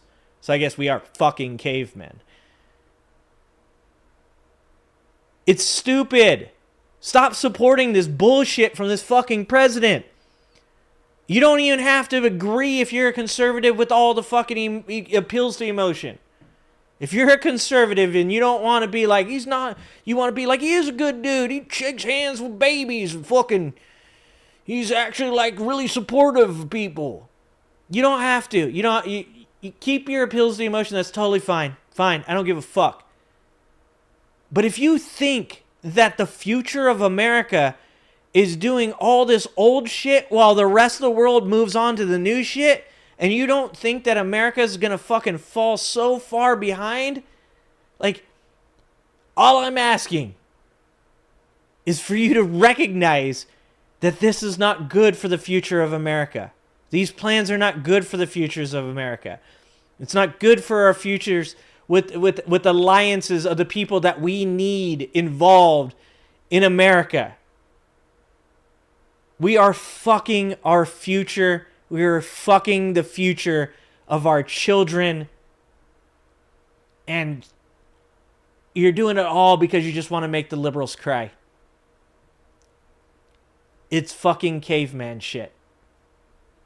Make 5% of the capacity in the world. The reason we're short is it takes a while to ramp up that most sophisticated capacity. The factory to make these GPUs right now, they started about $20 billion to build one of those factories, and it takes about 2 years to build and equip one of those factories. Those factories also make chips for iPhones, personal computers, the servers that go into the cloud data centers at Amazon and Facebook and other places. So there's a lot of demand for those chips, and there's relatively little supply. Mostly what we're seeing here TSMC is a does demand most of spike. Our next question is from Automatic Cold Days. Is there any way of knowing how many shipping containers are in the world? I would guess there are hundreds of millions of shipping containers out there. Now, what happens is shipping containers are mostly made in China because steel is cheaper in China, and shipping containers are pretty much all steel. Most of them come out of China to the US, to Europe, and they're filled with goods. We don't have nearly enough stuff to put in them to send them back. So a lot of empty containers end up hanging around. The container lines all sometimes had ships to pick up all those empties, but we tend to have a huge imbalance on empties and full containers, right? We'd have a lot of yards clogged with empty containers waiting to go back. At Douglas Lumsden, one. So once again, something he says that's very important that you can't miss there is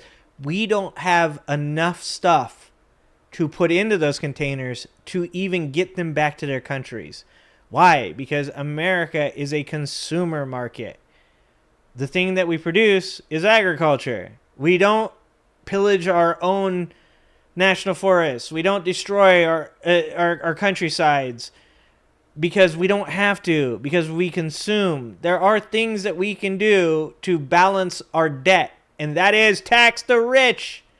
By the way, guys, I just pulled off in 2 streams what Donald Trump can never, ever do. I just defeated China. I defeated China, guys. China is done. I've taken it over. It's part of the Arabic Empire now. That's right. I defeated China, guys. Defeated them. One asks, I'm debating whether to buy a few of these 8-foot wide, 49-foot We'll all long, have our own 9.5 container foot to tall live in. steel Yay! shipping containers. How expensive could they be? It's probably around $1,000. The shipping lines all sell their containers after a certain number of years, and a lot of people Golf. use them for storage and other purposes. I guess you could buy one. I once thought about converting one into an apartment, so anytime I wanted to move, I could call a shipping company and say, hey, move this to Hong Kong, and then I'd have my house ready. But I never did that. For context, there are different sized containers, right? There's some that are 20 feet long, some are 40, some are 53 and a half feet long. Basically, it's just a steel box. So if you have a good use for steel boxes, I guess you could do it. There will never be a shortage of used shipping containers. At Benpo234 asks, WTF do rare earth metals have to do with my wait time for my RAV4 Prime? Rare earth metals show up in a lot of crazy places. So, for example, efficient motors. This is literally what I was just talking about. They're very important. Have this rare earth called neodymium. And neodymium is what you use to make magnets. Most of that comes from China, by the way. And in those batteries, now you have... Once again, most of that comes from China. Metals like lithium and cobalt and other metals which are really controlled by China in that supply chain. At Preston Brooks SC says, you all bought a damn candy bar at a gas station recently? A regular sized Snickers bar is over $3. What? Has the supply chain of creamy nougat or crunchy peanuts been severely compromised by COVID or something? Let's talk about the chocolate supply chain. A lot of it comes from the Ivory Coast in Africa, and because of weather, the cocoa crop this year... Yep. Remember, what was it, 2 streams ago? I was telling you guys this. Climate change is causing this government, or this country, its production of cocoa has gone way down. What you would usually do in this instance, if you were a person that was trading with this country for cocoa, which America does, is you would invest in this country. That's what USAID was for. You would invest in them because their government is so fucking poor and so poorly ran that the blight that these trees are dealing with is running rampant and cocoa production is plummeting. Fun fact for you guys, at one point or another, there will be no bananas in this world because there's a disease that eats the bananas. And they keep modifying them and creating new bananas. But at one point or another, there will be no bananas left in the world. Just so you guys know. Also, there's a blight in citrus in Florida that has caused... I can't remember if citrus production is completely done or if it's at a point where it might as well be. Like, this is climate change. It is real. It doesn't matter whether you believe it's man-made or not. It's happening. It's causing food shortages. And I'm 100% sure that there's a $21 trillion government city built underneath us, and they're all going there. We're so fucked. was really bad. So the cost of cocoa went way up, and that's why your Snickers bar is more expensive. Sorry, peanuts go. are Run. okay. No new news on peanuts. At Checky Stomper 69 asks, wait. Forget the oil and steel and aluminum and lumber. If the U.S. slaps us with tariffs, where are they going to get potash? Potash is a fertilizer that is used by farmers around the world, across the United States, and we get it all from Canada. So, once again, completely connected.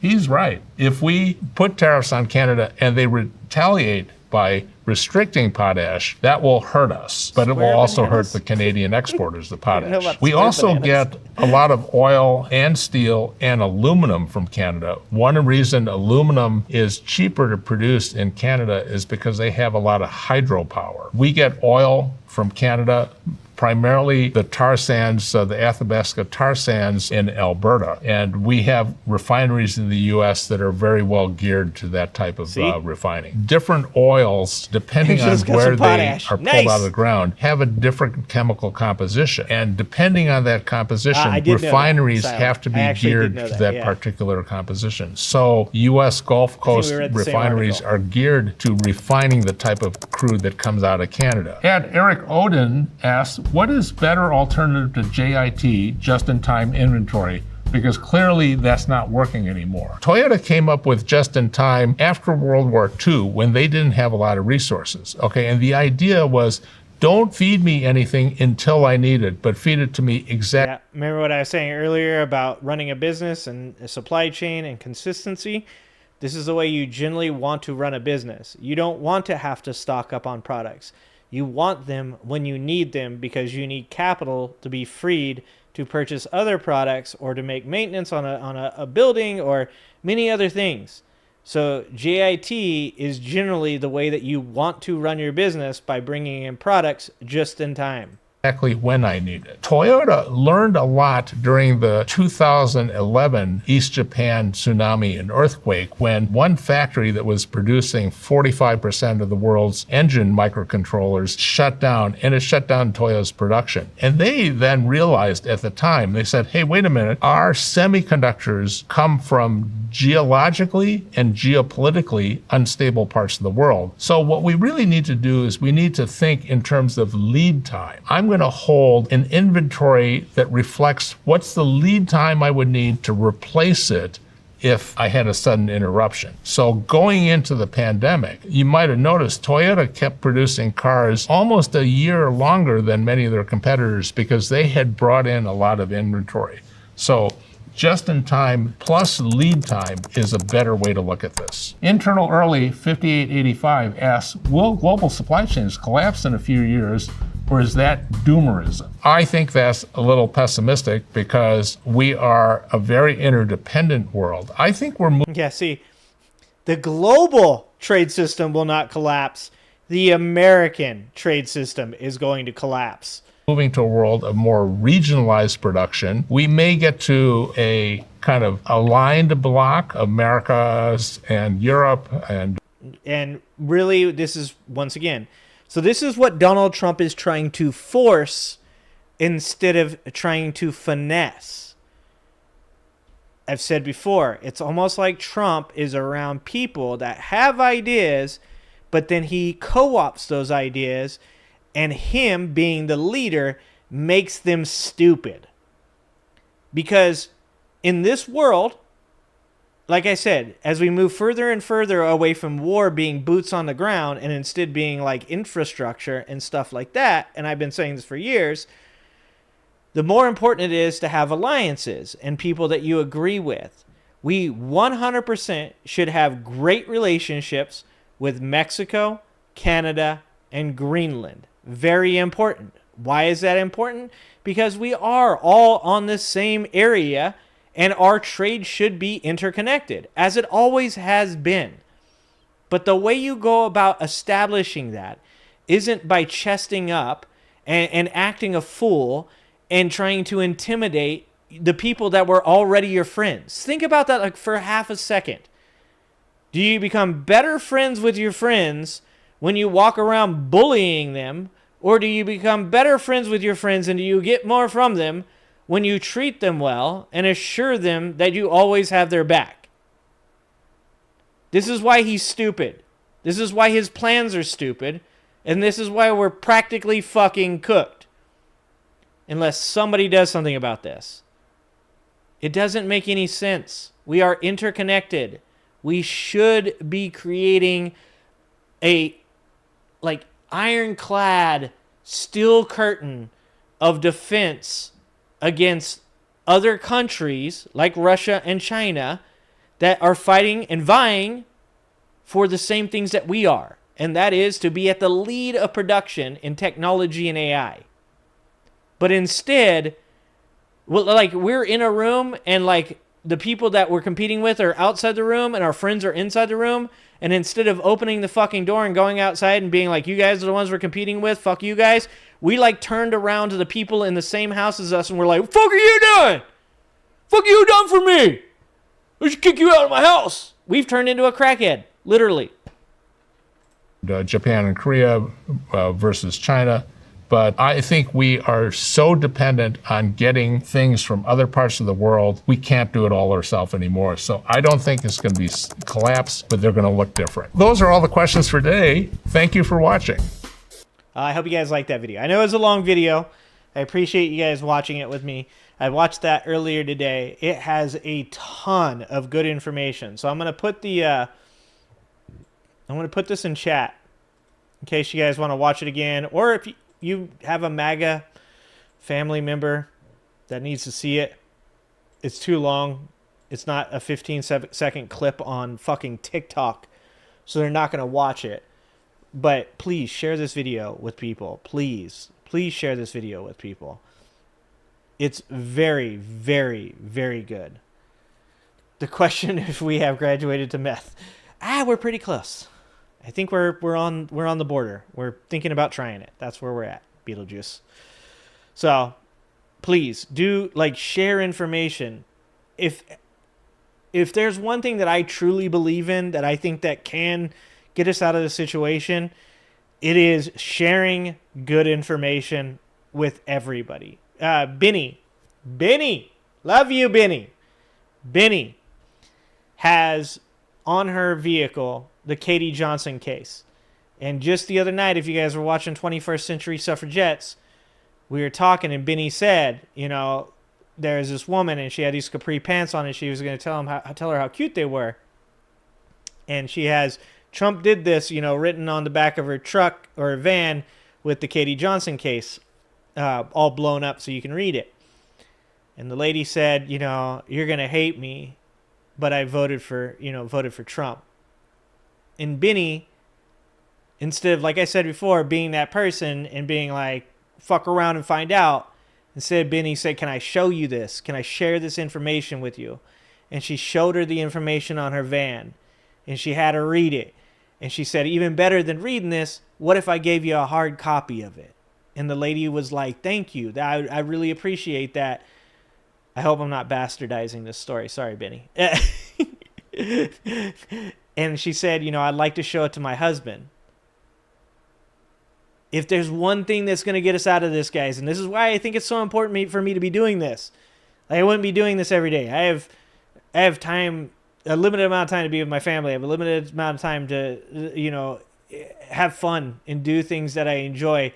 And I do enjoy this, by the way. But I do this because I think it's really important. And sometimes I fucking hate myself for having a job because I feel like I should be doing more of it. I feel like I should be doing more to help. I feel like I should be streaming all the fucking time, making videos all the time, and fucking being at protests and doing things.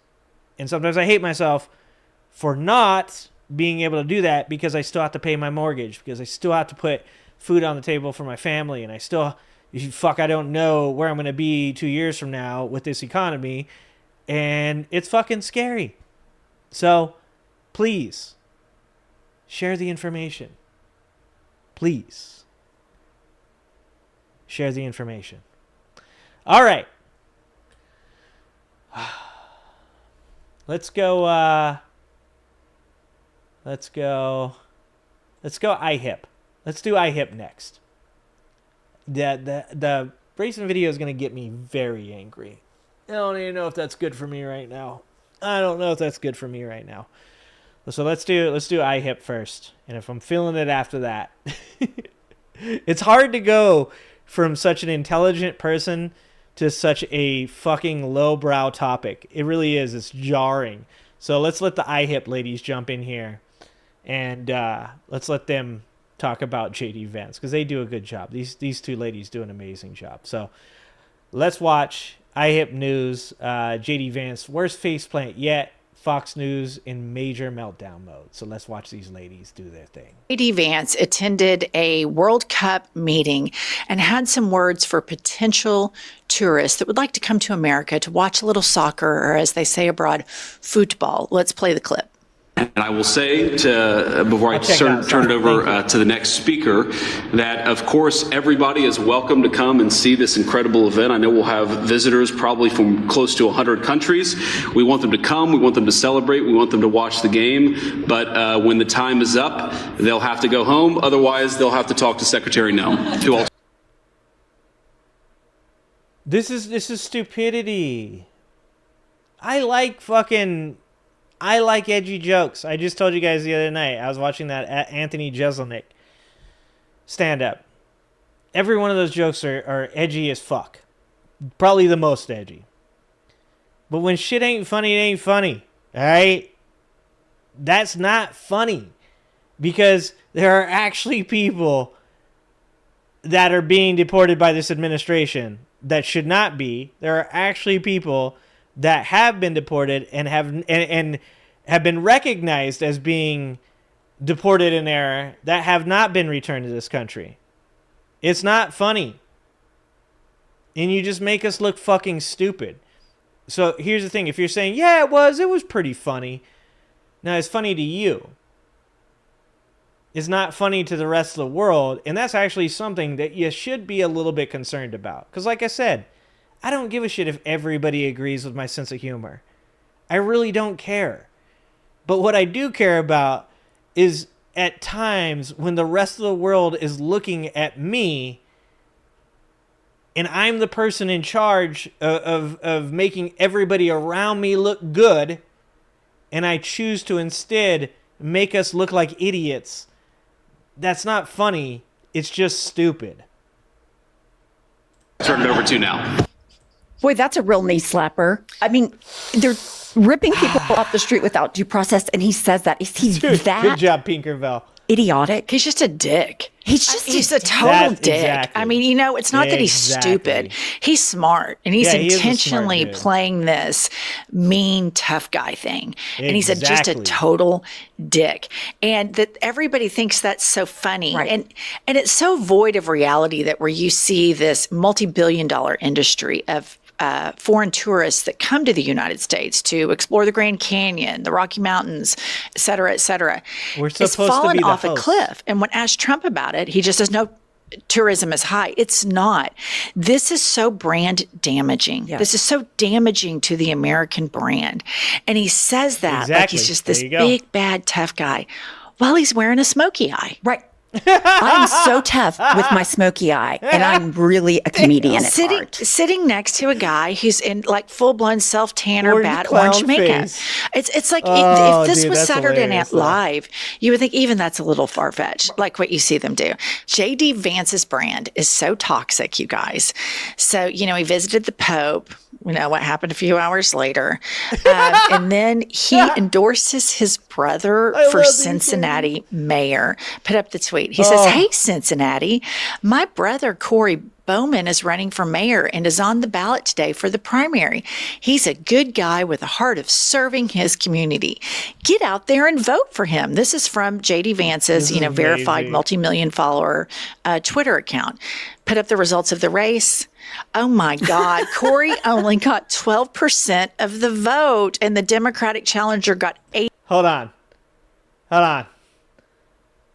Bro, in today's culture, you only got 12% of the vote and a dude named Aftab. I'm sure I fucked up that name. That's okay. Don't judge me, all right? In a current society fucking rampant with blatant racism, you lost to a dude named Aftab.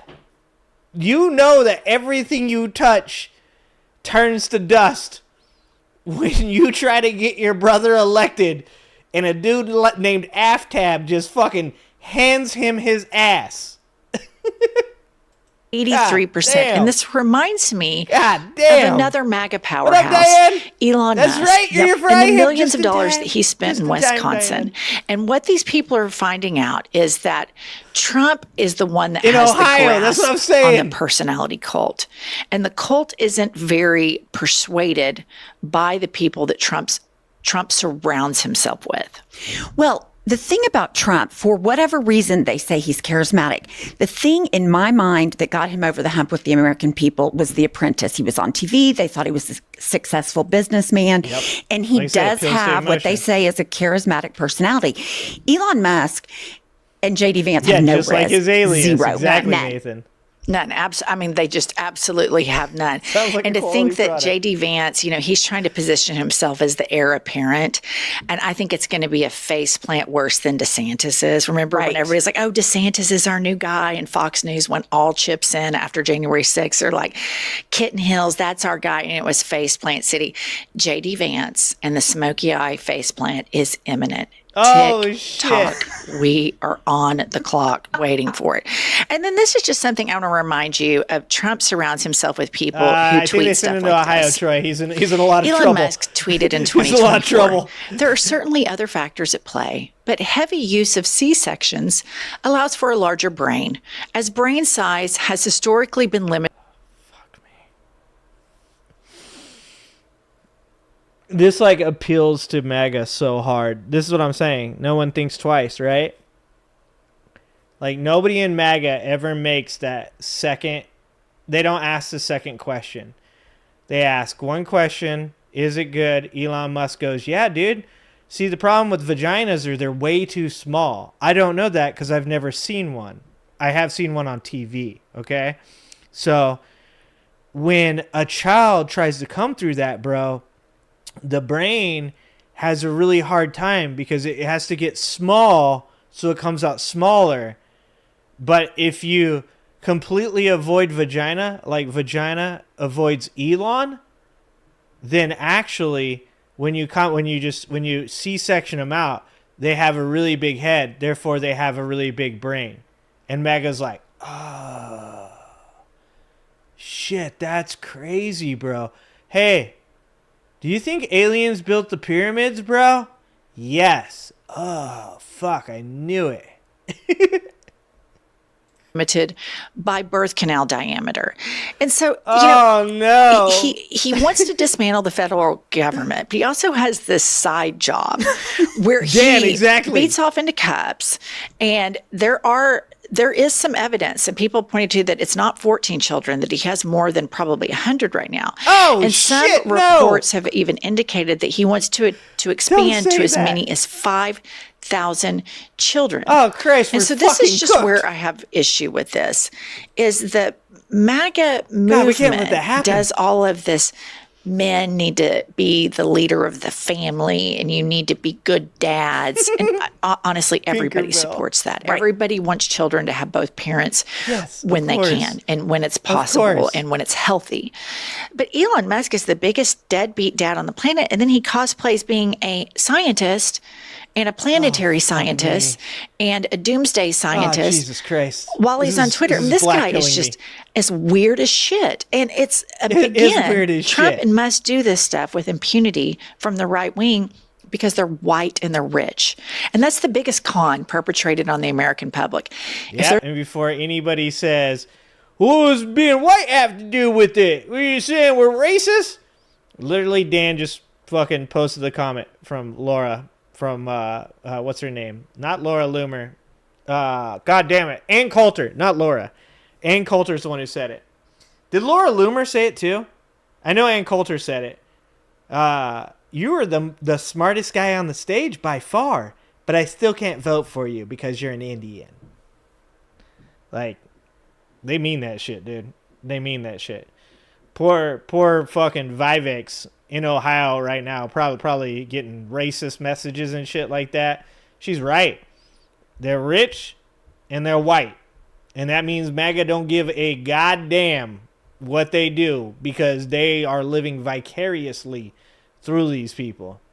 There's a rich white man. He's smart and he deserves our respect. Right. And Elon Musk has proven himself to not only be an anti-Semite, a racist, he is a bad businessman, just like Trump is a bad businessman. Right. These men are not good with business. Elon Musk, Donald Trump, multiple kids, multiple wives, multiple baby moms. The whole thing goes so far against the Republican family values, Christian nationalist 100%. Movement.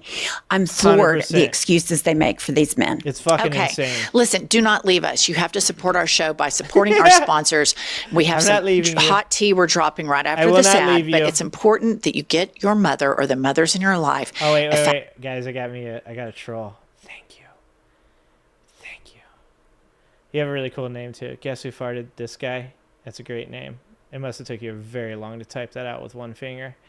Elon's the richest man on the planet, and all you are is a nobody streamer. Only one making fun of you is you. All the books, and you're another Pepe Julian Zima. Oh no. How hard was it? How hard did the 2 brain cells in your brain work to write that out? Like that, I can see the smoke coming out of the chat. Like, you probably lost one of those brain cells. One of your brain cells took its own life while writing that. It was like, fuck, this is the hardest we have worked in a very long time.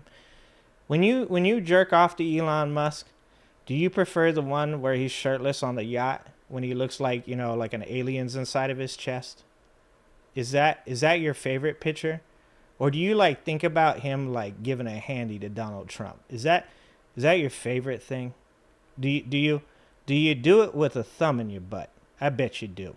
I bet you got a thumb in your butt and the other one's in your nose. And then you use the snot from your nose to jerk off your little dinky. Thank you for being here. You are my content. I appreciate you. And we understand. You're here because you don't have any friends. You don't have any family. Your coworkers hate you. And the only thing that you get anymore, the only attention you ever get anymore, is from people like me that shit on you. Love you, buddy. Please stay. Continue. It gets really good. Fabulous Mother's Day gift. It's Sunday, as everybody knows, but you have time to get onto Aura and buy your loved one and family member it's a picture frame that you can load from your phone, photo albums, and then it flashes. And Pumps has one. Pumps got one for her mom. Tell our viewer how great the Aura frame is. I absolutely love this because it's user-friendly. And what's so great about it is even when we were on vacation, we could send the pictures that we like to our frames at home. Oh, hold on. And my mom was looking at the pictures we were taking in real time on vacation. I'm sorry. And Miss Pris Jessie Waters spends one other episode on the psychological, and I could just do episode after episode on the psychological breakdown of one Miss Pris Jessie Waters. Yeah. And yes. Miss Pris Jessie Waters spends. Miss Pris Jessie Waters is probably Fart Boy's. That's his father. Actually, it might be Jesse Waters. It might just be Jesse Waters. I'm wrong. It's just Jesse Waters. It's an inordinate amount of time talking about what men should and shouldn't do, how men should and shouldn't eat, how men should and shouldn't sit, stand, etc. So much time into it that it makes me think, boy, he sure does think about men a lot, quite a lot. So Freudian. Okay, so let's play the first clip of Miss Pris. What do you notice? Doug's breaking the rules. He's leaning in, like Barack leans into Michelle. Men should never lean. Green lines don't lie. And if you don't know, look it up. Okay, so the dude is weird as fuck. The fact that he's taking that much time these are the people that these people in the love. lean in, but everybody's seen the Weird memes online as that fuck. Trump stands like this, which they say is some sort of phase frontal of lobe dementia. But he's like the biggest leaner on the planet. And then here's another clip of Miss Pris Waters talking about the habits of men. Again, consumed with men, thinks about men all the time. Play the clip. Thinks about men. Men should never cross their legs. What's worse, crossing your legs or leaning in? Text me. going on with him? I mean, obviously he has a real insecurity about his mouth. You know what it is? Look, Jesse Waters was meant to replace Tucker Carlson. All right? And whether you like Tucker or not, those are big shoes to fill. Big ass clown shoes. Okay? So you got to put on the makeup in the morning. You got to get the nose out. You got to get the fucking Ronald McDonald wig on. And Jesse Waters, he's the man for that job. There is not a single person in this world that could have filled Tucker Carlson's shoes the way that Jesse Waters has. There are only 2 clowns on this earth that are capable of being the Fox News head clown. And that was Tucker Carlson and Jesse Waters. That's what's up with Jesse Waters. Masculinity. I mean, that's my vote. Or maybe it's red meat for the base, but I think he has to believe it. No, I mean, he spends entirely too much time talking about this. You and I saw him in person at the DNC. It's not my fault it's turning white. Gaydar Ping. I mean, he was prissy. He was, he talks about all this stuff. It's clear he dyes his hair. Right. It's clear he dyes his eyebrows. I don't care about that stuff. But the episode after episode of detail that he goes into the way men should use their lips, the way they should eat, the way they should or shouldn't use straws, the way they should sit, lean in, all of this detail. I have a shit ton of gay friends. My best friends are gay men. They don't think about these habits of men as much as Jesse Waters does. I'm not saying he's gay. I'm saying he thinks about the habits of people of the same gender that he is more than most gay men that I know. Oh, absolutely. And don't forget, he's like got a sachet when he walks. He definitely has a little sachet. Oh, yeah, he totally did. I remember him walking down that Media Row thing, and I was like, who is this priss? And again, here's the thing. I'm the biggest ally of the LGBTQ plus movement on the planet. What I don't like is people that are probably like, maybe he's bi-curious or maybe he's a little bit gay, and they use that and that's what's to making him unhappy. They keep it inside them, and then they project their own self-loathing onto a community where people have had to find bravery and authenticity against very fierce headwinds to come out and be who they're supposed to be. All right, lastly, I want to leave you with Demon Queen Scott Bessent, who enjoys the freedoms that many, many gay men fought before him, the civil rights of being gay married and able to have children. And then he aligns with a very anti-gay movement. And I don't know, but I'm starting to see that I think that MAGA opposes capitalism. So let's hear what Demon Queen has to say about that. The other thing, too, is this reporter behind me was quite snarky the other day. Okay, why does Scott Bessent always look like he's squinting super fucking hard? Is Scott Bessent high? Like, he got them low eyes. Like, how? Scott Bessent, brother, open your eyes. Like, I can't see you in there. Like, you got to open your eyes a little bit more. Where are his eyeballs at? When President Trump talked about He always looks like he's concentrating really fucking hard. Like, can you imagine what that fuck you match between Fartmouth's dad, Elon Musk, and Scott Bessent was like? Can you imagine these two guys yelling fuck you at each other? God, I wish they would. They need a GoPro on these people. I said this at the beginning of this shit.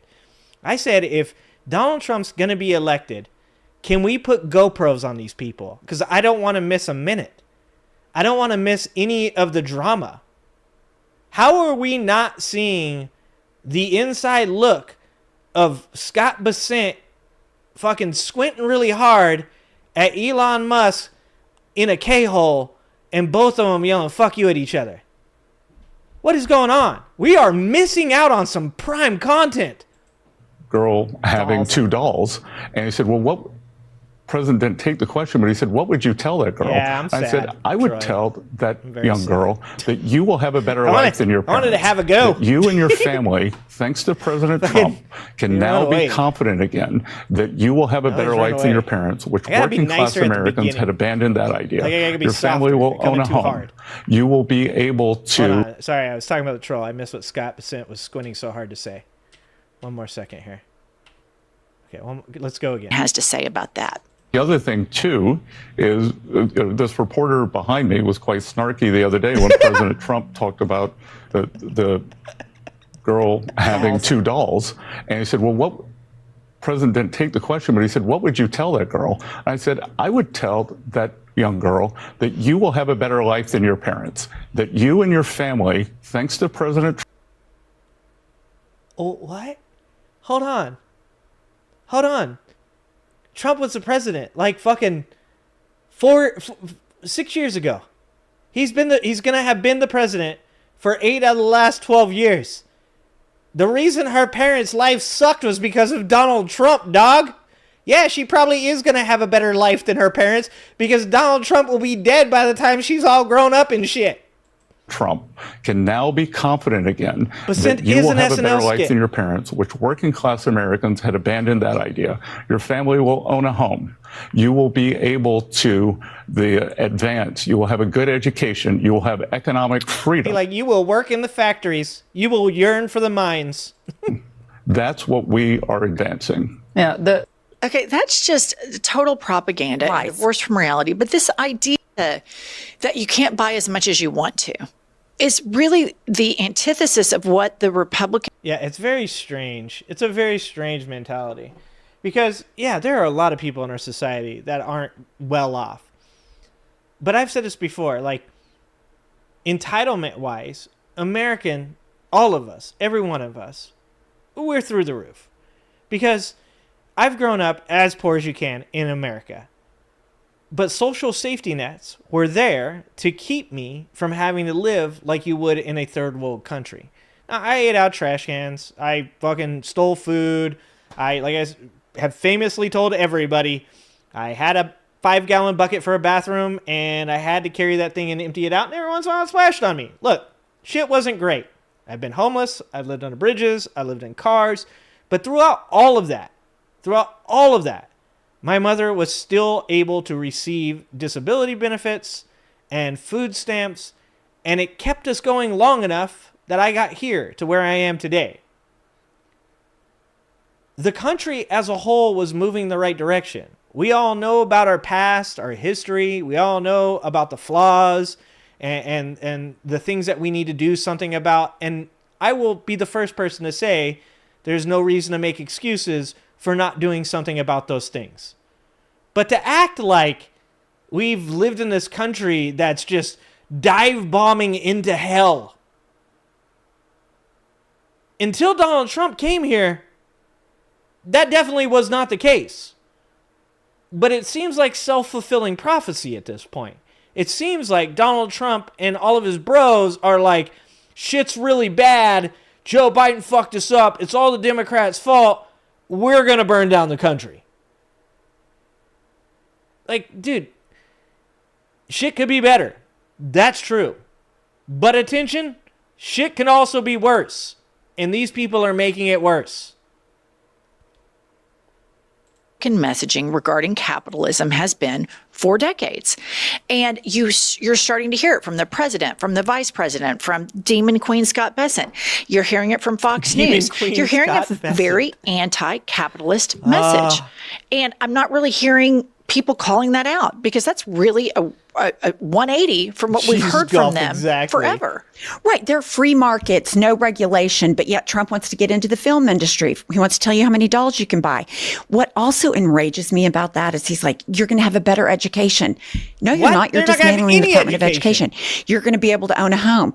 You're not giving any concessions for housing. Like, yes. They have no plan. All they have is lies and propaganda, and it's infuriating. It is. And I think that Rupert Murdoch has done one of the biggest disservices to democracies worldwide. And when the autopsy is written, when they talk about the radicalization of that 75 million people in the United States, which will haunt us for decades, that we have a percentage of the electorate that is so radicalized, the inception of that will be Rupert Murdoch and Fox News, and how people like to go there that are intellectually lazy and feast on hate and otherizing and marginalizing people, and how much they enjoy that, the cruelty the point of being so cruel to people?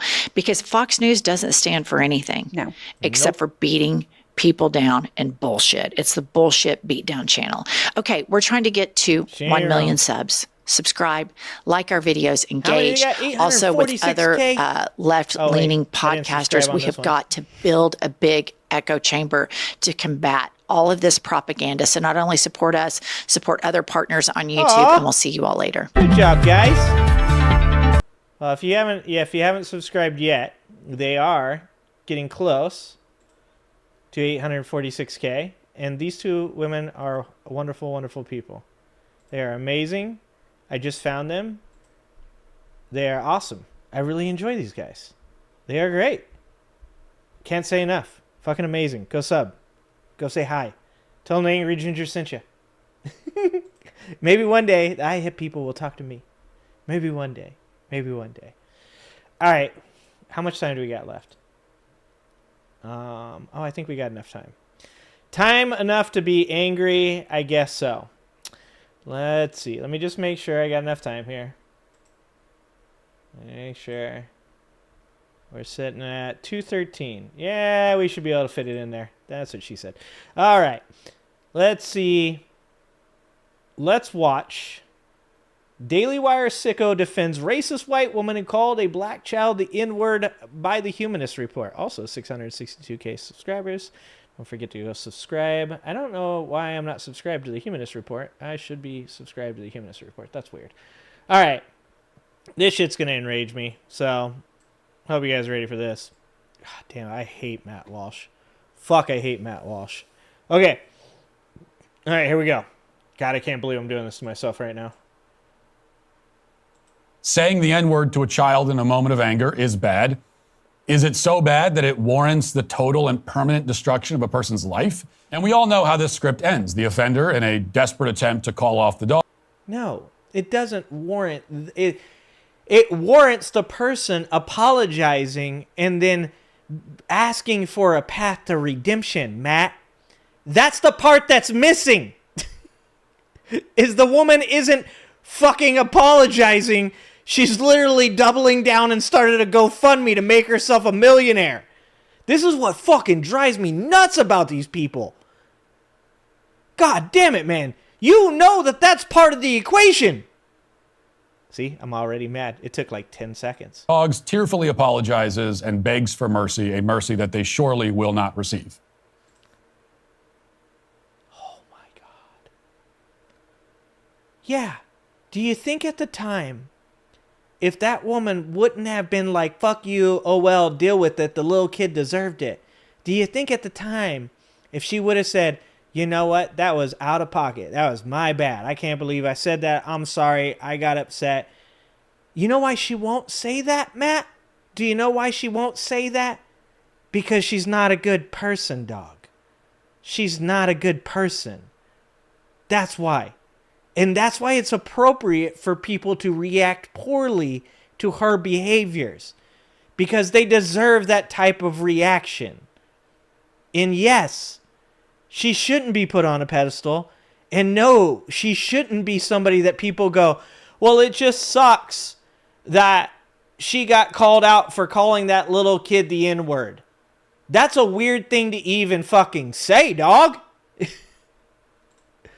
But that is where the M. Night Shyamalan twist ending comes into play. Because Shiloh Hendricks did not apologize. Instead, she posted a crowdfunding campaign on Give, Send, Go, where she doubled down and defended her actions and asked for help. Holy fuck, dude. You just said... Oh my God. Oh my God. These people are fucking insane. Matt Walsh. Matt Walsh. Let me just say this. Let's say this for Matt Walsh. Matt Walsh, I'm not a religious person, but I do pray on occasion. And tonight, I'm going to pray. I'm going to pray that you get monkeypox in your mouth and all up in your anal cavity. I'm going to pray that you get the worst form of monkeypox and it spreads through your nostrils, onto your hands, and straight to your dick. In Jesus' name, amen.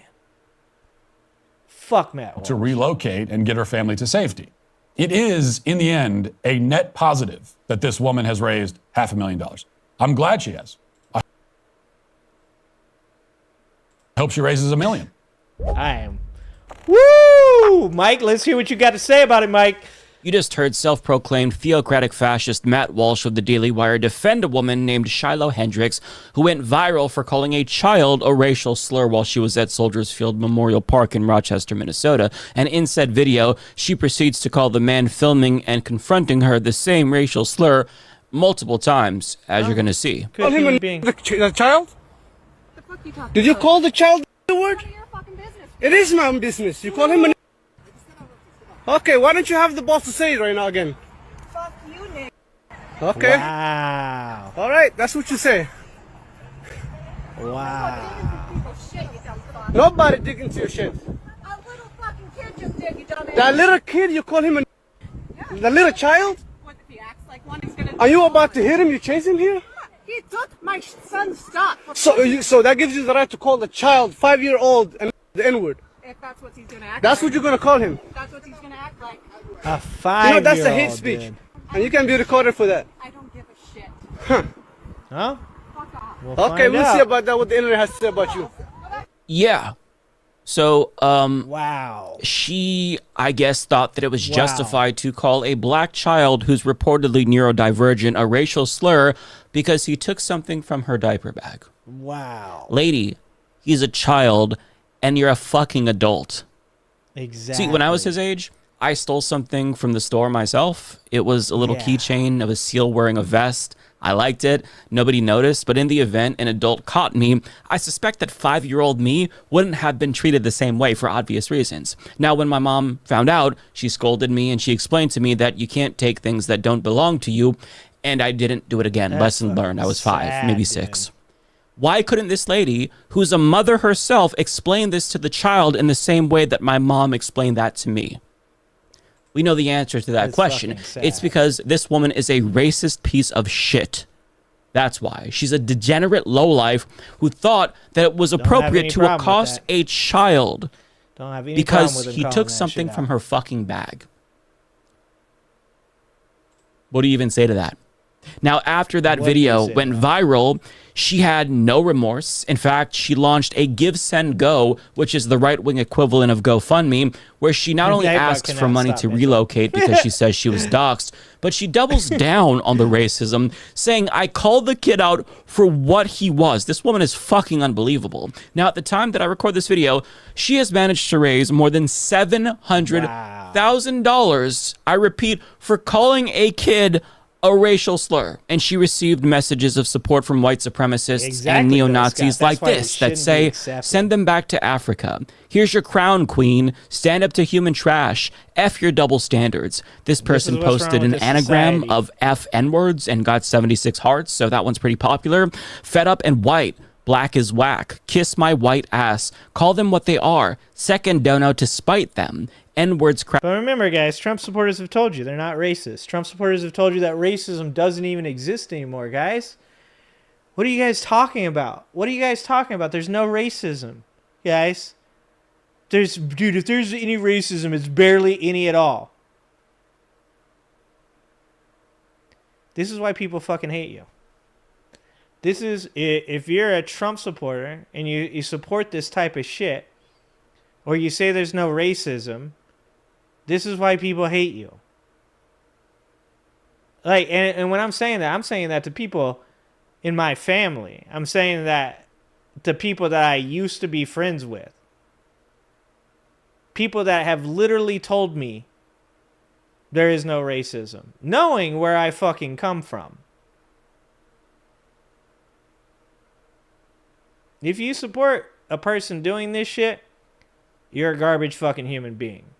You deserve to be shamed, and you're a problem. You're the problem with society. crashing out. Some of the top donors, you could still see this, unsuccessfully tried to spell out the N-word. White Lives Matter, tired of this NBS. This person says we need to come together, but I suspect that they're not talking about all of humanity coming together. Now, even though this reaction isn't necessarily surprising, especially in 2025 America, I've got to say, crazy that is. Seeing this reaction to a racist lady accosting a child genuinely made me feel depressed. Nonetheless, Matt Walsh apparently saw that video and had the opposite reaction. He was really encouraged by the response and chose to defend that lady with his full chest on his platform with millions of subscribers. See, other conservatives, including Ben Shapiro, his boss, thought that that behavior was indefensible and at least did a both sides denunciation of people donating to her. But Matt Walsh, however, chose to go in the entirely opposite direction and claims that the success of this woman's Give, Send, Go actually symbolizes a turning point for the country in a really good way, of course. I will not be joining with some of my conservative friends in wagging my finger at her donors, and I'll explain why. Oh, please do. First of all, she does have a legitimate need for the money. The mob is truly trying to get her killed. I don't believe that a woman should have her life threatened for saying a word, even a bad one. Now, you could say freedom of speech, but not freedom from consequences for your speech, all you want. But if losing your livelihood and having your house burned down is a consequence of your speech, then you do not have free speech. Supporting free speech means supporting someone's ability to speak without having their family murdered for it. The point is that the only way to put an end to this routine, the routine where the outrage mob mobilizes and assembles to destroy somebody's life, is to disincentivize the routine. And the only way to disincentivize that behavior is to reward the person who's being targeted. They must know. What the fuck is wrong with this dude's brain? Holy shit. That's a level of fucking moronity. I am surprised every fucking day with how stupid this country has gotten. That is some of the dumbest shit I have ever heard in my life. If you want to say people making death threats is not the appropriate thing to be done at this time, you can accept that. If you can say that people claiming that they're going to burn down the chick's house is not acceptable, I can believe that. But if you're going to say the best thing to do in this society today is to incentivize the behaviors that she found appropriate to a child, you're a fucking moron. That's insane. And once again, that's what's wrong with society. Is this shouldn't be a question. It should be what she did was wrong. And if a person is to send her messages that they're going to take her life, then the appropriate thing for her to do is to turn those messages over to the police and let them handle that. If you believe the best thing to do at this point is to incentivize people to continue this behavior, then you are a part of the problem. You are making America worse. Holy shit. Sometimes the dumb things that come out of Matt Walsh's mouth, like, I don't believe, by the way, that this is a shtick. There's a lot of people on the right that I believe are grifters, that I believe it's a shtick, that I believe that they just, they're not good human beings. But I do believe, for the most part, that they would switch over to the left if there was money there. They'd do it in a fucking heartbeat. But Matt Walsh is genuinely a fucking moron and a garbage human being. Oh, that their attempt to isolate and ostracize somebody will fail. That for every person condemning the targeted person, two more will rally to their defense. Ah, makes sense. So it's not necessarily that he supports her calling a child a slur. It's about free speech and teaching the cancel culture mob a lesson. Now, Matt Walsh would know a thing or two about that since he's led multiple cancel culture mobs himself. And by the way, this is exactly the defense they constantly use. They use the free speech, you have to be able to say whatever you want. You have to be able, well, guess what? Guess what? Then there are repercussions for that. It shouldn't be incentivized in this culture to continue to devolve. And that's why I said, if you have a person sending death threats to a person, period, if that was my child, she wouldn't have to worry about it. She'd get fucking mopped up in the park, and I'd do the time willingly. I do the time willingly. Anybody don't believe that shit?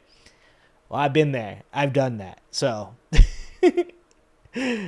believe me, I do that shit. As far as incentivizing behaviors like what this woman did, then you're just supporting the continued degradation of our society. For example, he promoted the Bud Light boycott after they... Fandradeath, thank you for the 10 memberships. Thank you so much. I appreciate your positivity during this hard time. Thank you so much for those 10 memberships. I appreciate you, fan. Posted an ad with a trans influencer that offended him, and he also boasted about the success of the right-wing mob, writing on Facebook, the Bud Light boycott was the one time in modern history conservatives staged an effective boycott against a major corporate brand, and he also bragged about how their cancellation of Bud Light was so successful it forced the beer industry to change its advertising standards. And the trans woman at the center of this campaign, who did nothing wrong, by the way, who didn't call a child a slur, received nonstop harassment and death threats for months. But of course, Matt Walsh wasn't concerned about mob violence directed towards her, and he didn't call that cancel culture because, you know, if he's in favor of cancel culture and if conservatives are the ones doing the canceling, it's not cancel culture, it's something else. On top of that, he also used his platform to spread brazen lies about children's hospitals, and days later, a mob materialized. Today on the Matt Walsh Show, children's hospitals around the country are butchering, mutilating, and sterilizing their young patients. So according to Boston Children's Hospital, literally every toddler who has ever been born or will ever be born is trans. Now, if it seems like they're casting the widest imaginable net in order to catch the most children they can and put them all on a path to sterilization and butchery before they can even talk, well, that's because that's exactly what these monsters are doing. And they've done it up until this moment without much resistance from the public. But that has to end. We have to stop making it so easy on them. And that's why I'm in the very early stages of trying to organize a national coordinated effort. You said it. I didn't say it. To fight back against this evil. You know, it's really just a matter of where do we begin. Maybe we begin at Boston Children's Hospital. Boston Children's Hospital says its staff is being threatened and harassed now after far-right... Fuck Matt Walsh. Activists on social media posted misinformation claiming they perform gender-affirming hysterectomy procedures on young girls. The hospital says it's not true. They do not perform those procedures for anyone under the age of 18. Boston Children's Hospital says it is proud, though, to be home to the first pediatric and adolescent transgender health program in the United States. The hospital, though, now is working with law enforcement to try to better protect its staff in the face of these lies. What a crazy coincidence. Dude, Mobs for me, but not the I guess, right? Walsh. Now, to be fair, Matt Walsh would probably argue that it wasn't Boston Children's Hospital's speech that galvanized the mob. Rather, it was a perceived harm that the mob thought the hospital was carrying out that was endangering adolescents. And even if he was knowingly lying about what the hospital was doing, it wasn't their speech that was the issue, because to him, gender-affirming healthcare in and of itself is not speech. Therefore, I guess in his mind, the mob was justified in that instance since free speech wasn't at the heart of the issue. But with that being said, on the March 12th episode of his show, he called bans on conversion therapy an outrageous attack on free speech. So if a discredited practice done to adolescents that causes harm, that's degrading at best and tantamount to torture at worst, is a form of free speech, does that mean that gender-affirming healthcare is also free speech in his mind? I mean, if I had to guess, I'm assuming that he probably wouldn't be that consistent on this issue, but let's just cut the bullshit. Of course not. I don't think that Matt Walsh actually cares about free speech. He implies that Shiloh Hendricks doesn't have free speech because a mob is trying to get her killed and wants to burn down her house and murder her family and all this. But his evidence is mean TikToks. But he's trying to do something that is obvious. He's trying to prime his audience to think about this openly racist Karen as the real victim, as opposed to the literal child that she accosted and called the N-word. That kid is the victim, not this fucking grown adult. And in the year of our Lord 2025, I've got to say, conservatives, just drop the fucking act already. We know that you don't care about free speech. It's tiring to hear you talk about free speech after not actually standing up and advocating for your values. You have plenty of opportunities to do that. I mean, Matt Walsh, he critically supports an administration that has detained people for free speech. Literally. I haven't seen him publish any videos or passionate defenses of Mahmoud Khalil or Ramisa Ozturk or Mohsen Madawi, who were detained for criticizing Israel's genocide of Palestinians. If you can't bring yourself to condemn the clearest violation of our First Amendment in modern history, spare me the fucking lectures about free speech. Okay? Thank you. See, here's what I think this is really about to Matt Walsh. I think he's using free speech as a pretense to defend a racist woman because his views align with hers. That's my 100%. hunch. That's what I think this is about. Now, you can accuse me of being too uncharitable, but in the next clip, he's going to agree with her that white people actually should be allowed to use racial slurs. The rules surrounding this word, the moral weight granted to it, the arbitrary guidelines drawn around it, it's all nonsense. It's all indefensible on both moral and intellectual grounds. People are fed up with it. That's what you're seeing in this story. People are just fed up with it. I think what you're seeing in the story is people are racist. That's what I see. I see a lot of racist people. That's what I see. And Matt Walsh is one of them. Now, that child, if he's like the average black child in this country, did not hear the N-word for the first time from a white woman at the park last week. Yeah, I understand that Matt Walsh doesn't understand cultural differences because he's a fucking moron. But my guy, I grew up with a lot of black people. And it's not the same, dog. I know you're a white dude that's completely out of touch with society, and you'd never hang around with a group of black dudes from the ghetto because you would quickly become the punk ass bitch that you look like.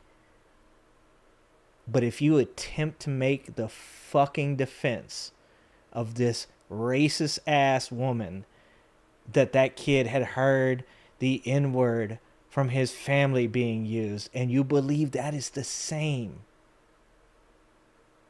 as that woman using it, that just goes to show how out of fucking touch you are with this subject. Okay? He's no doubt heard it thousands of times. He likely hears it every day. He probably hears it in his own home. Are we supposed to believe that he's heard the word 1,000 times, but it's time 1,001 that really traumatized him? No fucking way. I mean, the idea that the word is a common greeting for one race, but unspeakably evil if uttered by a different race, is laughably ridiculous. The idea that one race can say the word 10,000 times a day, and the other race cannot speak the syllables under... He's a fucking moron. God, the things I want to say right now.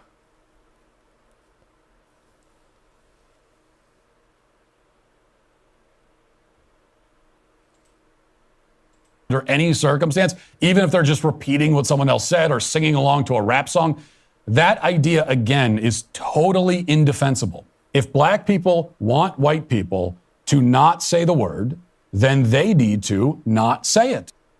I can't.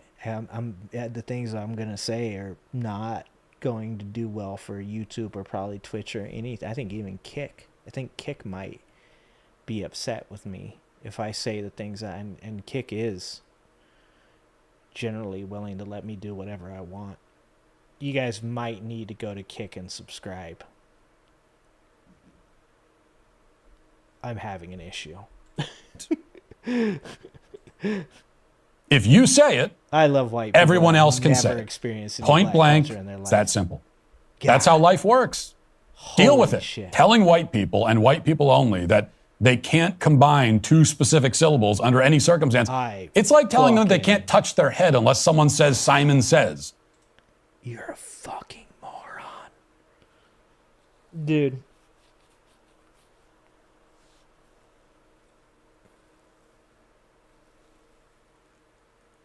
I'm not going to say anything, so this shit can't be used as evidence later. Okay, they're not going to play the game forever. I bet that rant goes hard if you're stupid as fuck. Listen, the good news here is that I think we're finally getting an answer to the question that Matt Walsh posed in his 2024 film titled, Am I a Racist?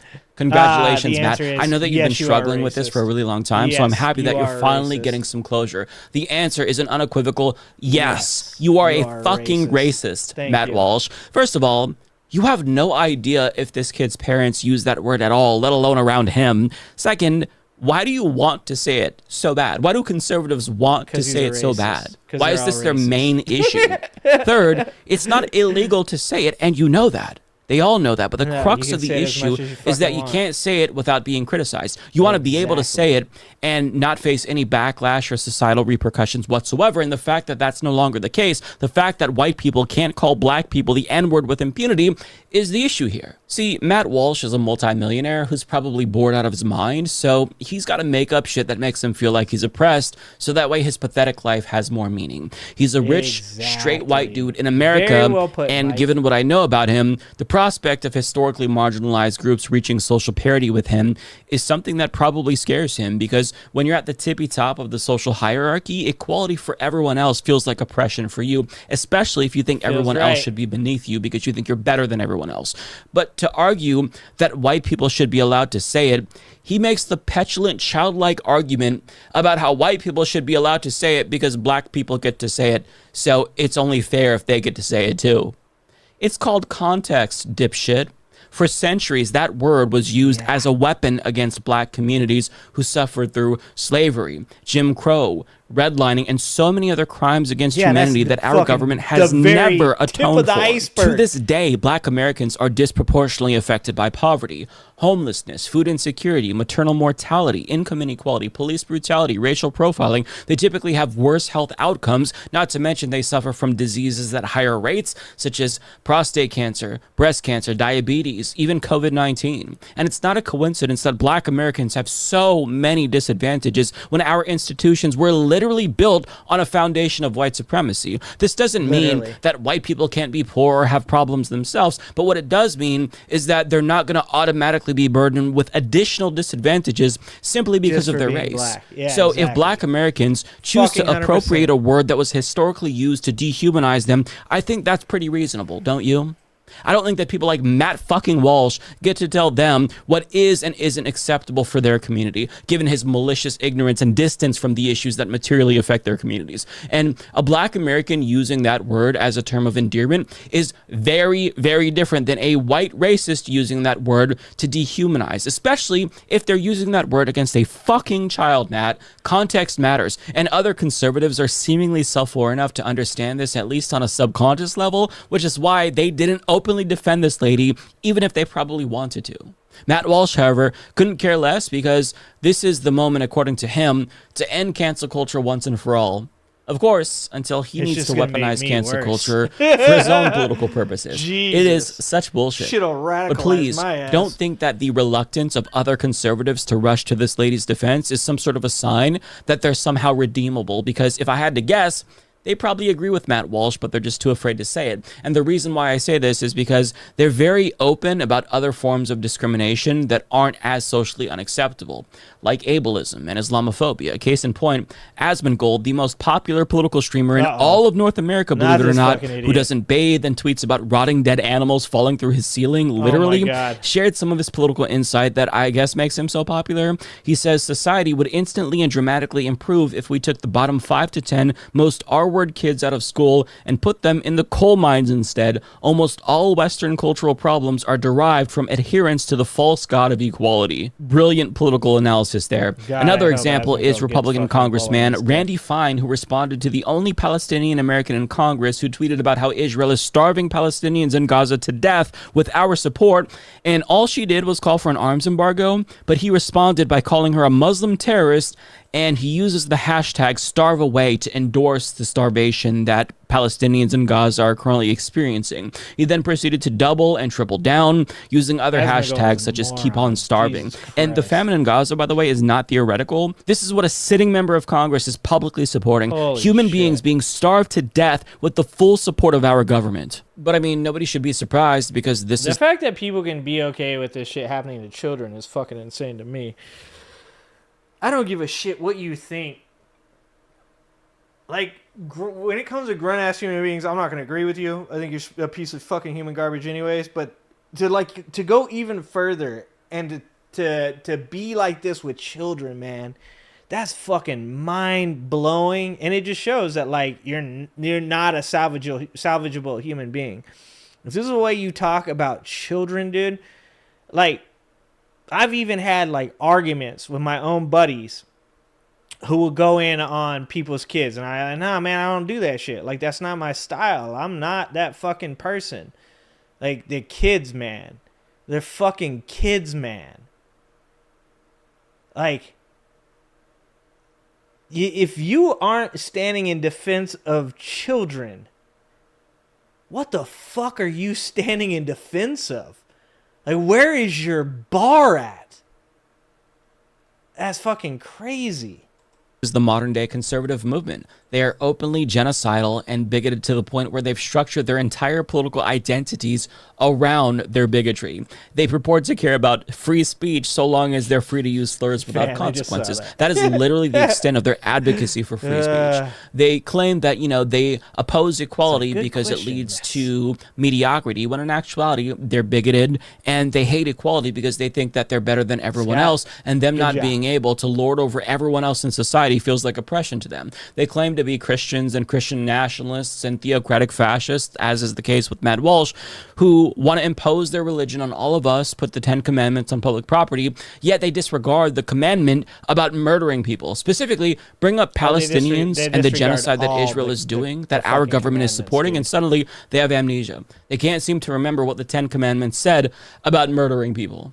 See, conservatives' entire political project is premised on making people's lives as miserable as possible. They are sick. Hold on. Mike's in the middle of fucking a great rant, and then Oz has to drop the comment of the day. World is fucked. God went to buy smokes a long time ago and ain't coming back. Oz, holy shit, dude.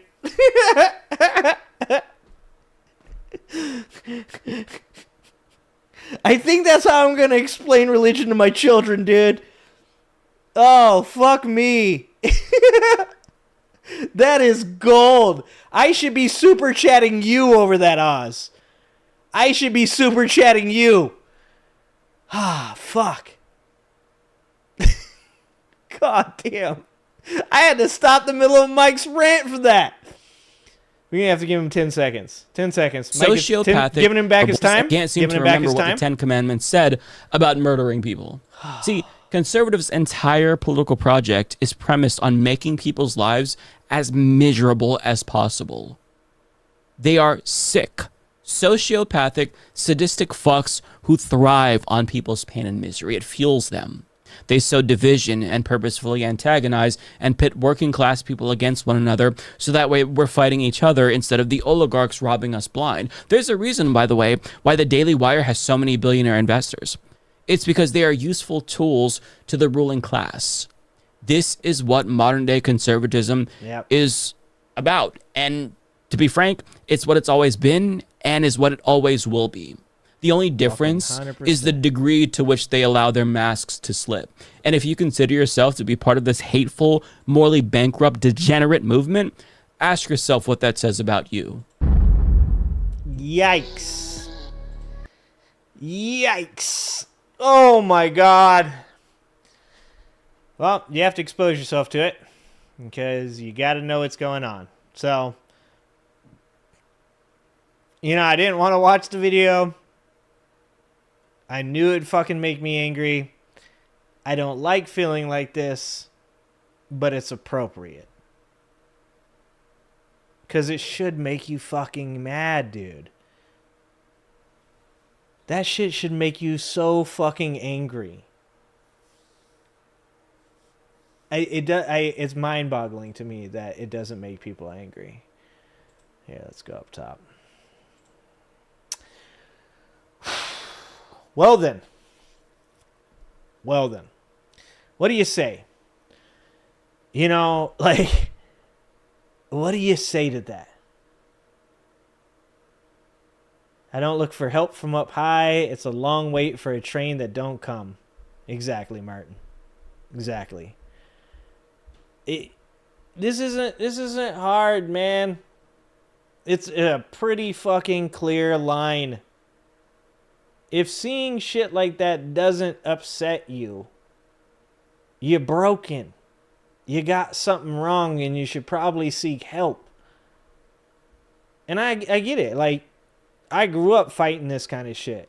I grew up dealing with this kind of shit on a daily basis. Like I've said before, I grew up with the NLR, right? The Nazi lowriders. That's one of the most, violent groups from the Aryan Nation, right? I grew up with skinheads and Peckerwoods and Featherwoods and all that shit. Supreme White Power, all that shit. So, yeah, maybe it touches on something inside me that maybe other people don't have. But that's one of the reasons I think it's so important that people like Matt Walsh and their voice don't get to have a voice in this conversation. It's because you don't understand. It's because you don't know what it's like to be a black person growing up around racist-ass white people. I didn't conform to those racist beliefs, and because of that, I was fucked with. And luckily, the black community accepted me for who I was and appreciated me and helped me grow into the person that could defend themselves and fight against this kind of bullshit. People like Matt Walsh and other people, like I said, former friends, family, that have chosen to take up this idea that racism is gone, that white people are being oppressed, don't know what the fuck they're talking about. You don't know what it's like to be oppressed. You have no idea of the subject in which you wish to speak on. And the fact that you feel victimhood while living in your ivory tower tells me all I need to know about how disconnected from this subject that they are. It's fucking crazy. He has millions of followers. Exactly, Dan. It's sad. It's sad. It's fucking sad. Oz. Yeah, look up the NLR. It was one of the fucking craziest things to see dudes in drop down S10 pickups listen to Mexican rap with fucking like car club type NLR shit in the back of their window. None of it makes sense, dog. Hate don't make sense. People that hate like that don't make sense. They don't. Yeah, it's the NLR though. You can look it up. It's pretty crazy. There's a whole Wikipedia on them. I grew up near Oildale, California, which was one of the main places that it started. So that's where I grew up near. Oildale, California was where that movie There Will Be Blood with Daniel Day-Lewis, where that took place is Oildale. And it's nothing but racist ass white people in Oildale. Crazy. It's fucking crazy. Yeah, it's for real. Fucking, I'm not making it up. Like I said, Google it. Google it. All right, guys. I got shit to do. I gotta go, like, not be mad. Probably should have put that somewhere in the middle. I don't know. I couldn't have fucking continued the stream if I would put that in the middle. But like I said, it should make you mad. I don't like feeling like this, but I know that it's necessary. You gotta keep your eyes open, and you gotta be aware of what actually is going on in this world, and don't stick your head in the fucking sand, man. I was saying today, because we were at work, and somebody mentioned one of my coworkers, one of my employees, was talking about loading up on ammunition, and one of our coworkers, one of my employees said, no, I know that that's not him, but he's in a mood. And I was like, oh, he owns guns. he definitely has some gun. Me and him have talked about guns before. And I go, the funny thing about this situation right now is we're all going to work. We're all getting together. And we're all trying to act like some crazy shit isn't going on right now. But he's right. You should be getting some ammunition. Like, we're all going to work right now. We're all hanging out with friends right now. But there is some crazy shit going on, and you can't bury your head in the sand. You do that, we don't come back. Mitesh, thank you for the 5 memberships. Thank you. I appreciate you. Terminal Mode got one. I fucking love Terminal Mode. And Soul got one, too. Look at you guys go. All right, guys. Thank you for being here. I know it was a negative way to end the show. But as always, we stay positive because we need each other. So, 10 toes down, stand up for each other, speak out for each other, support each other, be there for each other. All right, guys. I love you guys. I appreciate you guys. And I probably will be on stream for tomorrow. Maybe we'll take Friday off. All right, guys. Hope to see you next time. Rally around the family, pocket full of shells. Exactly, Dan.